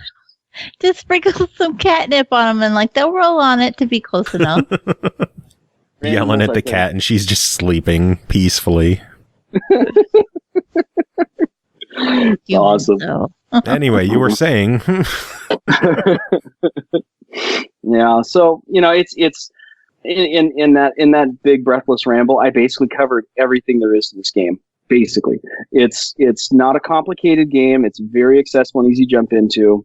You pick up power ups as you play. Sometimes swords, sometimes this giant suit that just lets you like do a one hit kill, like you punch and they fall apart. And each level is a little different. Some have different traps, or like I said, a floor falling out, or some kind of like a spike wall that'll occasionally come out and get you. So it's a lot of mayhem. It's definitely the party mode is definitely the way to go with this, and I think it's just a good get people together game. So thankfully, my kiddos they really enjoyed it, so it was a good 3-player game for us. Nice. Cole, you have your built-in multiplayer. Any questions you have about the game? No, I'm kind of sad I didn't take it if it was that fun though. Shit. I missed out. Yeah, I lucked out. It was a good game to review. Awesome. Well, Royal, always a pleasure having you on, chatting games. I'm glad you and Cole finally got to meet, and we got to chat for a little bit. It's always fun chatting with you. A pleasure. We got to get you on a full episode one of these days. Yeah, I got to get that scheduled so we can do that. Oh, is that the town? That is the picture of town. Oh. Oh, if I didn't have that picture from Stevo, I would totally use this as the picture for that episode. But it can't beat that picture from Stevo. It cannot. I wouldn't even try. But that is the entirety of the town up there on the hill. That's of all the things to have in a town of 40 some odd people, we have a Masonic lodge. That's what the big building is up on the hill. And then on the right side at the top. And then on the left, that's our gas station. That's also a restaurant. Like you can order pizza, cheese sticks, hamburgers, all kinds of shit there. There's also horse tack, horse feed, hay. You can buy seeds. There's a hardware department. Yes, there's shovels. You can buy like the old fashioned wood stoves that you cooked on, that you had to like build a fire in to cook on top of it. Or you can buy just like a regular cook stove with those. Sometimes there's recliners, sometimes there's washing machines. You really never know. There's a gun and pawn section there. Oh yeah. And it's all in that one building. That's awesome. I love it. Of the rest of it, nobody in chat could see this picture right now. I know it. And that's fine. Of the rest of the pictures, at least 3 of those buildings, or all the rest of the buildings, at least 3 of them are abandoned. Oh, wow. And I mean, like, straight up, no windows, burnt out, abandoned. Wow. There's a bank dead center, but they took our bank away.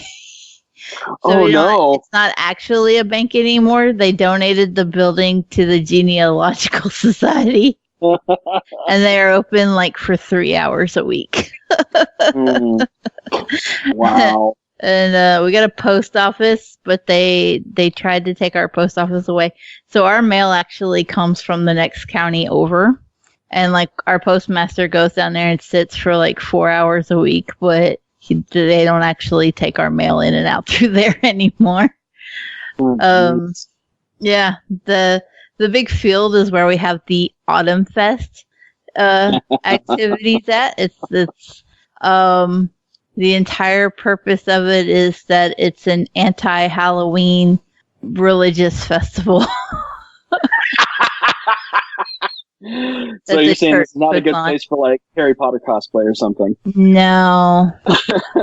See, like Dee keeps trying to convince me that I should, because you can set up a booth at Autumn Fest and like sell. A lot of people sell arts and crafts and stuff. And Dee's like, I don't know why you won't set up a table and like sell your art. And I'm like, do you ever realize what I draw? I either draw crows, skulls, or dicks. Nice. And I don't know that either of those things are going to sell at Autumn Fest. You never know. You might have an audience there. You never know. Maybe. But he's like, you should totally do it. We'll buy you some stock from your store and take it down. No. I think you should. I ain't getting stuck with a roll of 100 penis stickers I can't sell. Oh my god. On that note, Royal, do you have any final words before we let you go? No. I better go tend to the fire. To the what? The fire. To the fire. All right, Dark Mika's joining us. Dark Mika, how are you doing? I'm alive. I had tacos today, so I'm good. Awesome. Good stuff. Tacos are delicious.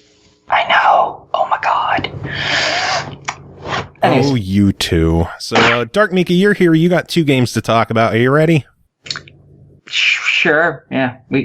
Sure. Mm-hmm. This episode's long enough. Just spit out the answer.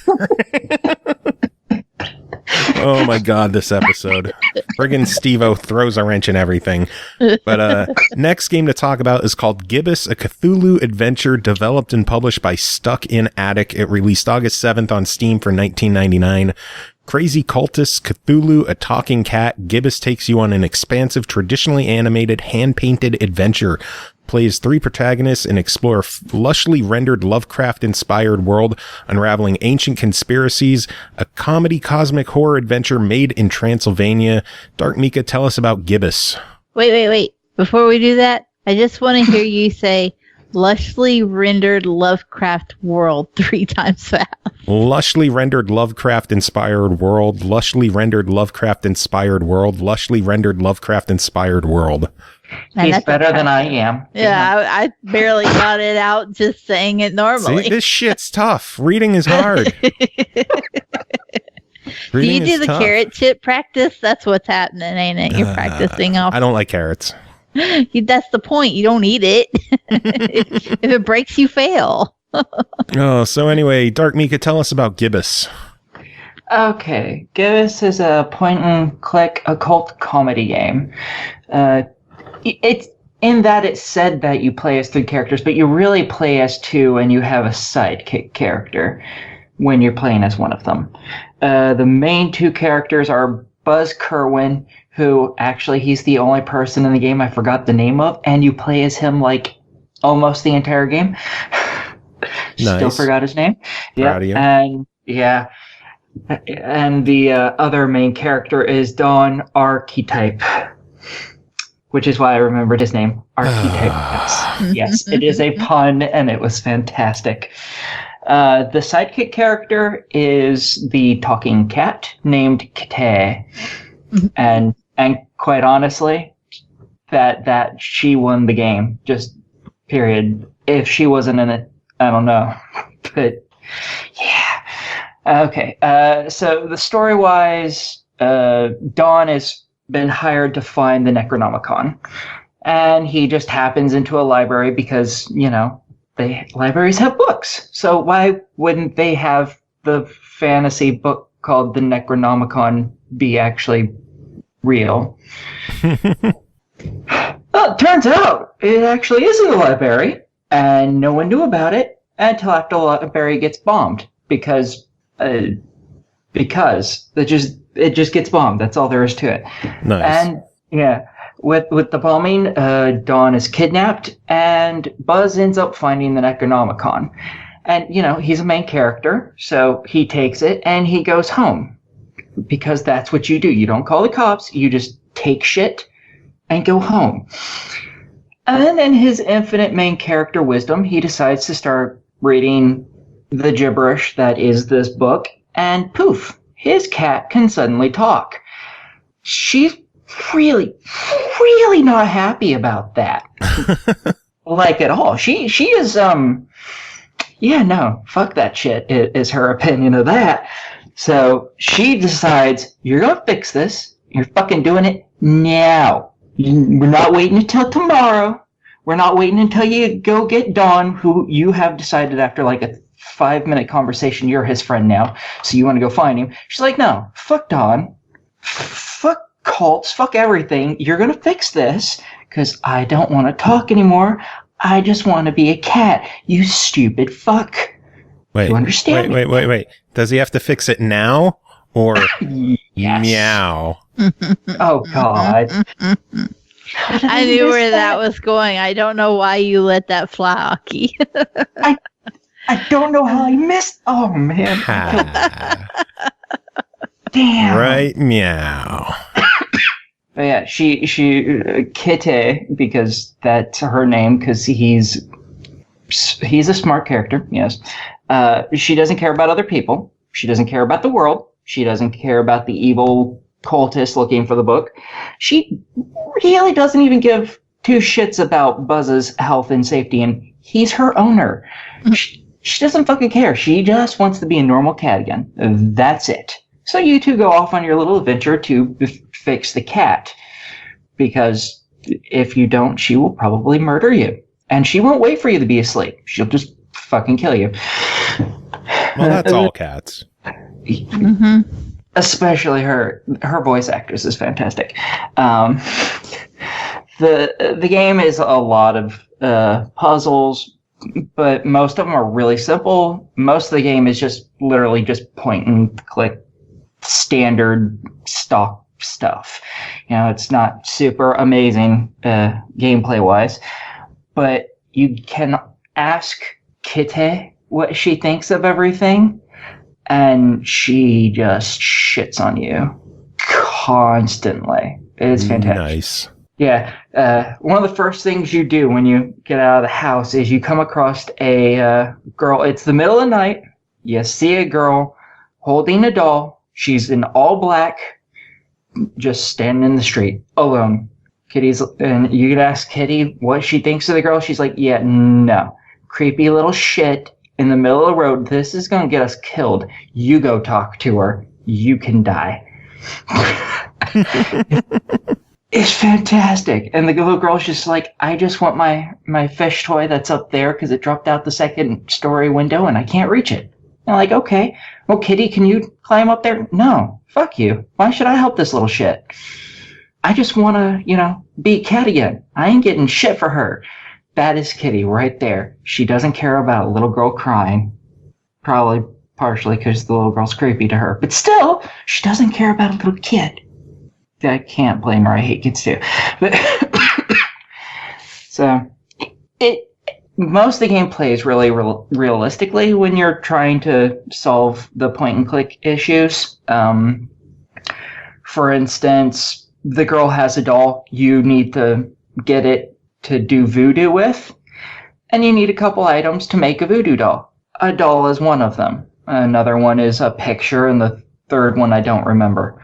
But it's all very easily understood. It's kind of fairly realistic as far as this stuff goes. So it's not going to be like Monkey Island levels of give this to this thing that has nothing to do with anything, and you can get the item you need. None of that crap.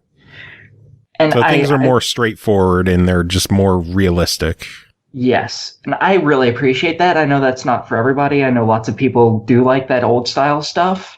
Especially in comedy ones, I fucking can't stand that old style. I want it to be realistic so I know what the fuck I'm doing because it makes sense. Literally the entire game is voice acted, and Kitty is literally the shiny golden god of this game to me. If she wasn't in it, I probably would not have enjoyed the game even half as much as I actually did. Buzz and Dawn are both somewhat funny, but Kitty is just perfect. Yeah. See, I can make puns too. Fuck Scotty. I can make puns too. I got this. Well, $20 on it. What do you think of Gibbous? Well, it took me about 14 and a half hours to beat the entire game, get every achievement. So I have to say, go for it. It's definitely has the game time per dollar easily, and it's fucking hilarious, especially Kitty, which is there through 80% of the game. She's around, so she's fantastic. I say, yeah, get it, totally. Awesome. Final game to talk about tonight is called Fit for a King, developed by Brent Ellison and Tanya X Short, published by Kit Fox Games, released September 5th on Steam for $9.99. Marry everything, execute everything, spend it all. Live the ultimate fantasy in this Henry VIII simulator and humiliate France with your wealth in excess or die trying. Who's going to stop you? God? Nope. You're also the Pope. Dark Mika, tell us about Fit for a King. Well, it's a pixel game that I'm just going to call point and click. I don't know if that's actually what you would call it.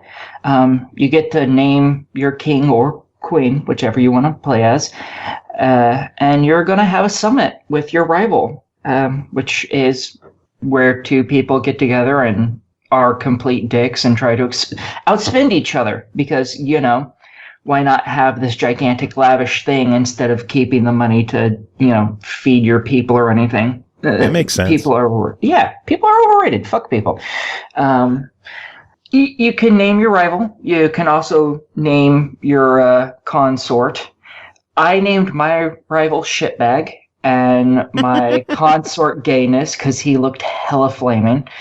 So you can see about where the game is maturity level wise right there. Because it happily took both of those names. Not a single problem with it. 90% of the game is just you looking for money, really. There's a specific amount of money in the game, and you pretty much have to collect fucking all of it to do everything.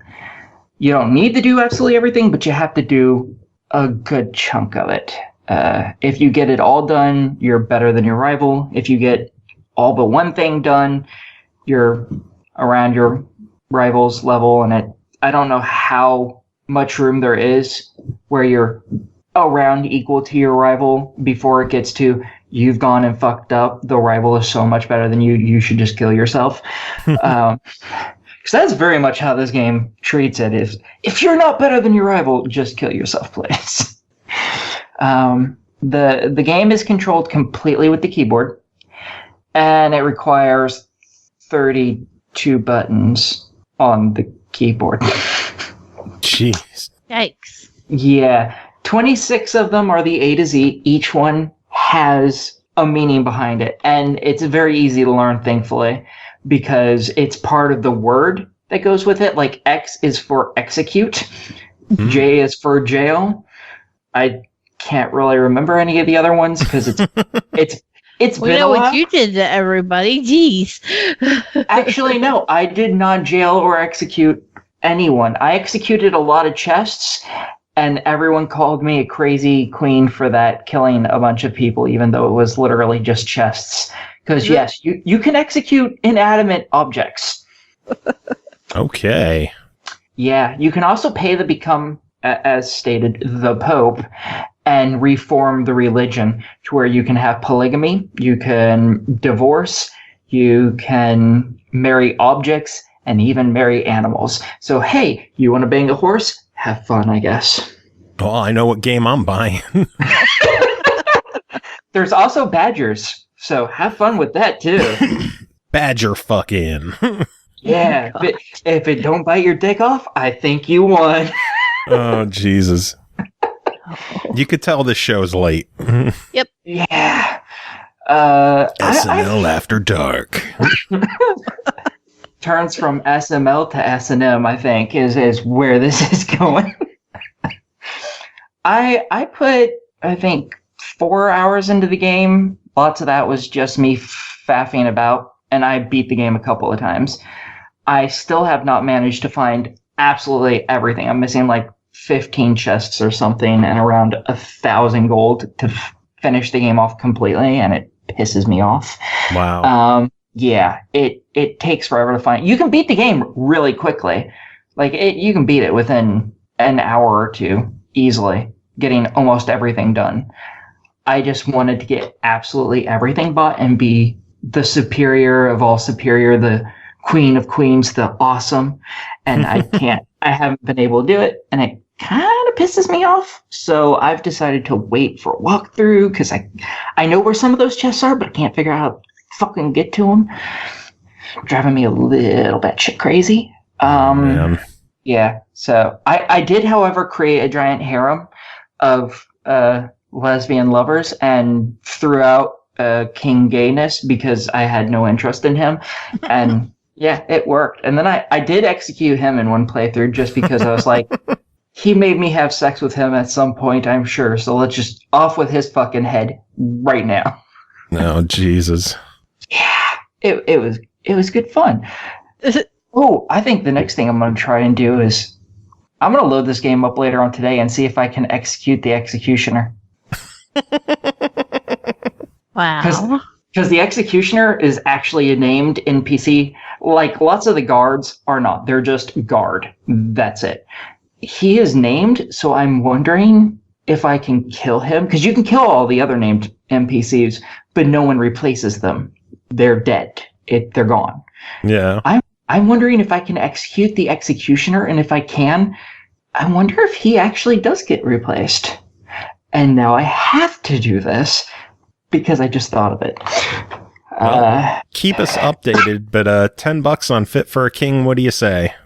Oh, I would feel better if it was $5. So I suggest waiting for that, because there's not a lot here, and replay value is kind of non-existent. You can marry different people, but you can marry and divorce them and still get that information at the end of the game of what marrying them did and what divorcing them did.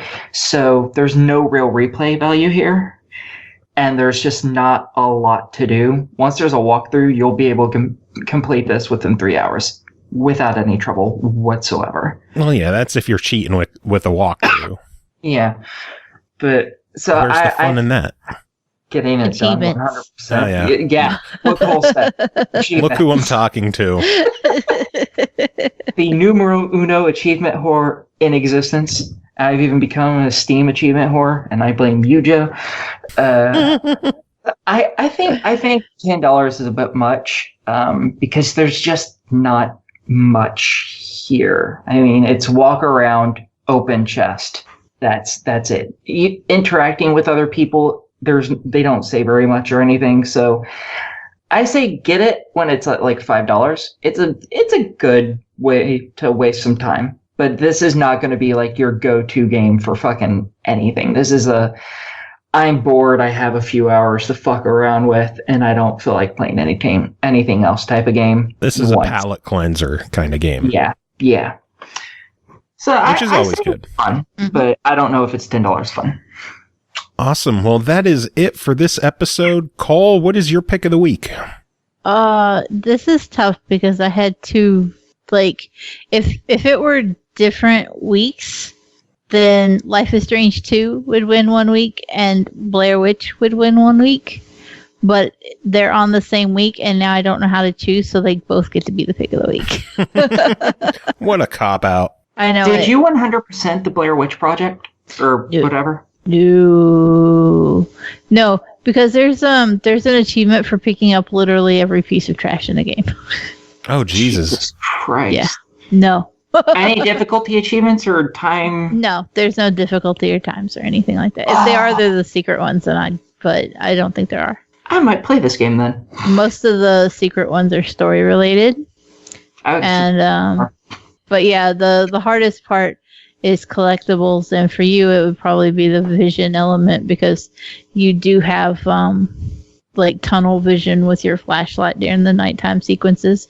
But that said, there's a lot of accessibility features for of course there's the whole element with the dog is that it barks and alerts you to things, but even with that, like when the dog barks, there's a white marker that comes up. So it's heavily contrasted. You'd be able to see it. And then like the size of the marker indicates how far or close the dog is to you. Oh, that's cool. So there's and then in the menus, there's like accessibility options for the subtitles and everything, where you can even set it to be different colors for different people speaking. I love when games do that. Yeah, you can adjust the size of it and everything. Like nice. As far I got to rambling in the review and didn't get to really mention the accessibility options of it, but Blair Witch blows it away for accessibility options. I think I'll play this sometime. I hear soon. Gears 5 is really good with their accessibility options as well. Yeah. There's a website called Can I Play That, which does reviews based on accessibility exclusively, and they gave Gears 5 a perfect score. Nice. For a 6 out of 6, and then Blair Witch, they gave them a 5.6 out of 6. Nice. So still very high, especially given horror games are hard to make accessible to be realistic. And Blair Witch does a fantastic job. I'll never play Gears 5. The seriously achievement for that is Jesus Christ. You have to re-up 20 goddamn times. It's getting to level 120 times. Yeah. Someone will get it. Yeah, plenty of people after a get year or it, two. Fuck. But that's Gears of War has always been shit for achievements. No, Yeah, I stopped after 3 because I haven't even gotten seriously in Gears 3 yet. I was just like, I never want to play another fucking Gears game, and it's because of those achievements. That's why I gave up caring about achievements. I'm too much of an achievement whore. I would like to hit 300,000 by the end of the year. I'm at 277 right now. You can do it. I believe in you. Enough There's Rattle games will be out. Right. There's a Microsoft Rewards challenge coming up at the end of this month where 1 gamer point is worth 1 Microsoft Reward point up to 10,000 points. Wow. So $10. Please tell me it tracks all the stuff you've already gotten to. No, you have to get the 10,000 during that. I mean, it's ever how much you get. You don't have to get 10,000. It's not an all or nothing. Yeah. But ever how much you get up to the 10,000. So That's I mean, games. I've got games I can complete in an hour that I just haven't taken the time, and all of a sudden I have new interest. You've been stockpiling Ratalaika. Motherfucker. But again, that is it for this episode. If I don't end this, you two are just going to keep talking. So I'm going to end this I'm episode. tired. I have to be up in 5 hours. Yeah, see? So keep talking. Go ahead. Keep talking. This Good night. episode's not fucking long enough. Do either of you have any final words to end the show? Kiki Banana Hammocks. The end.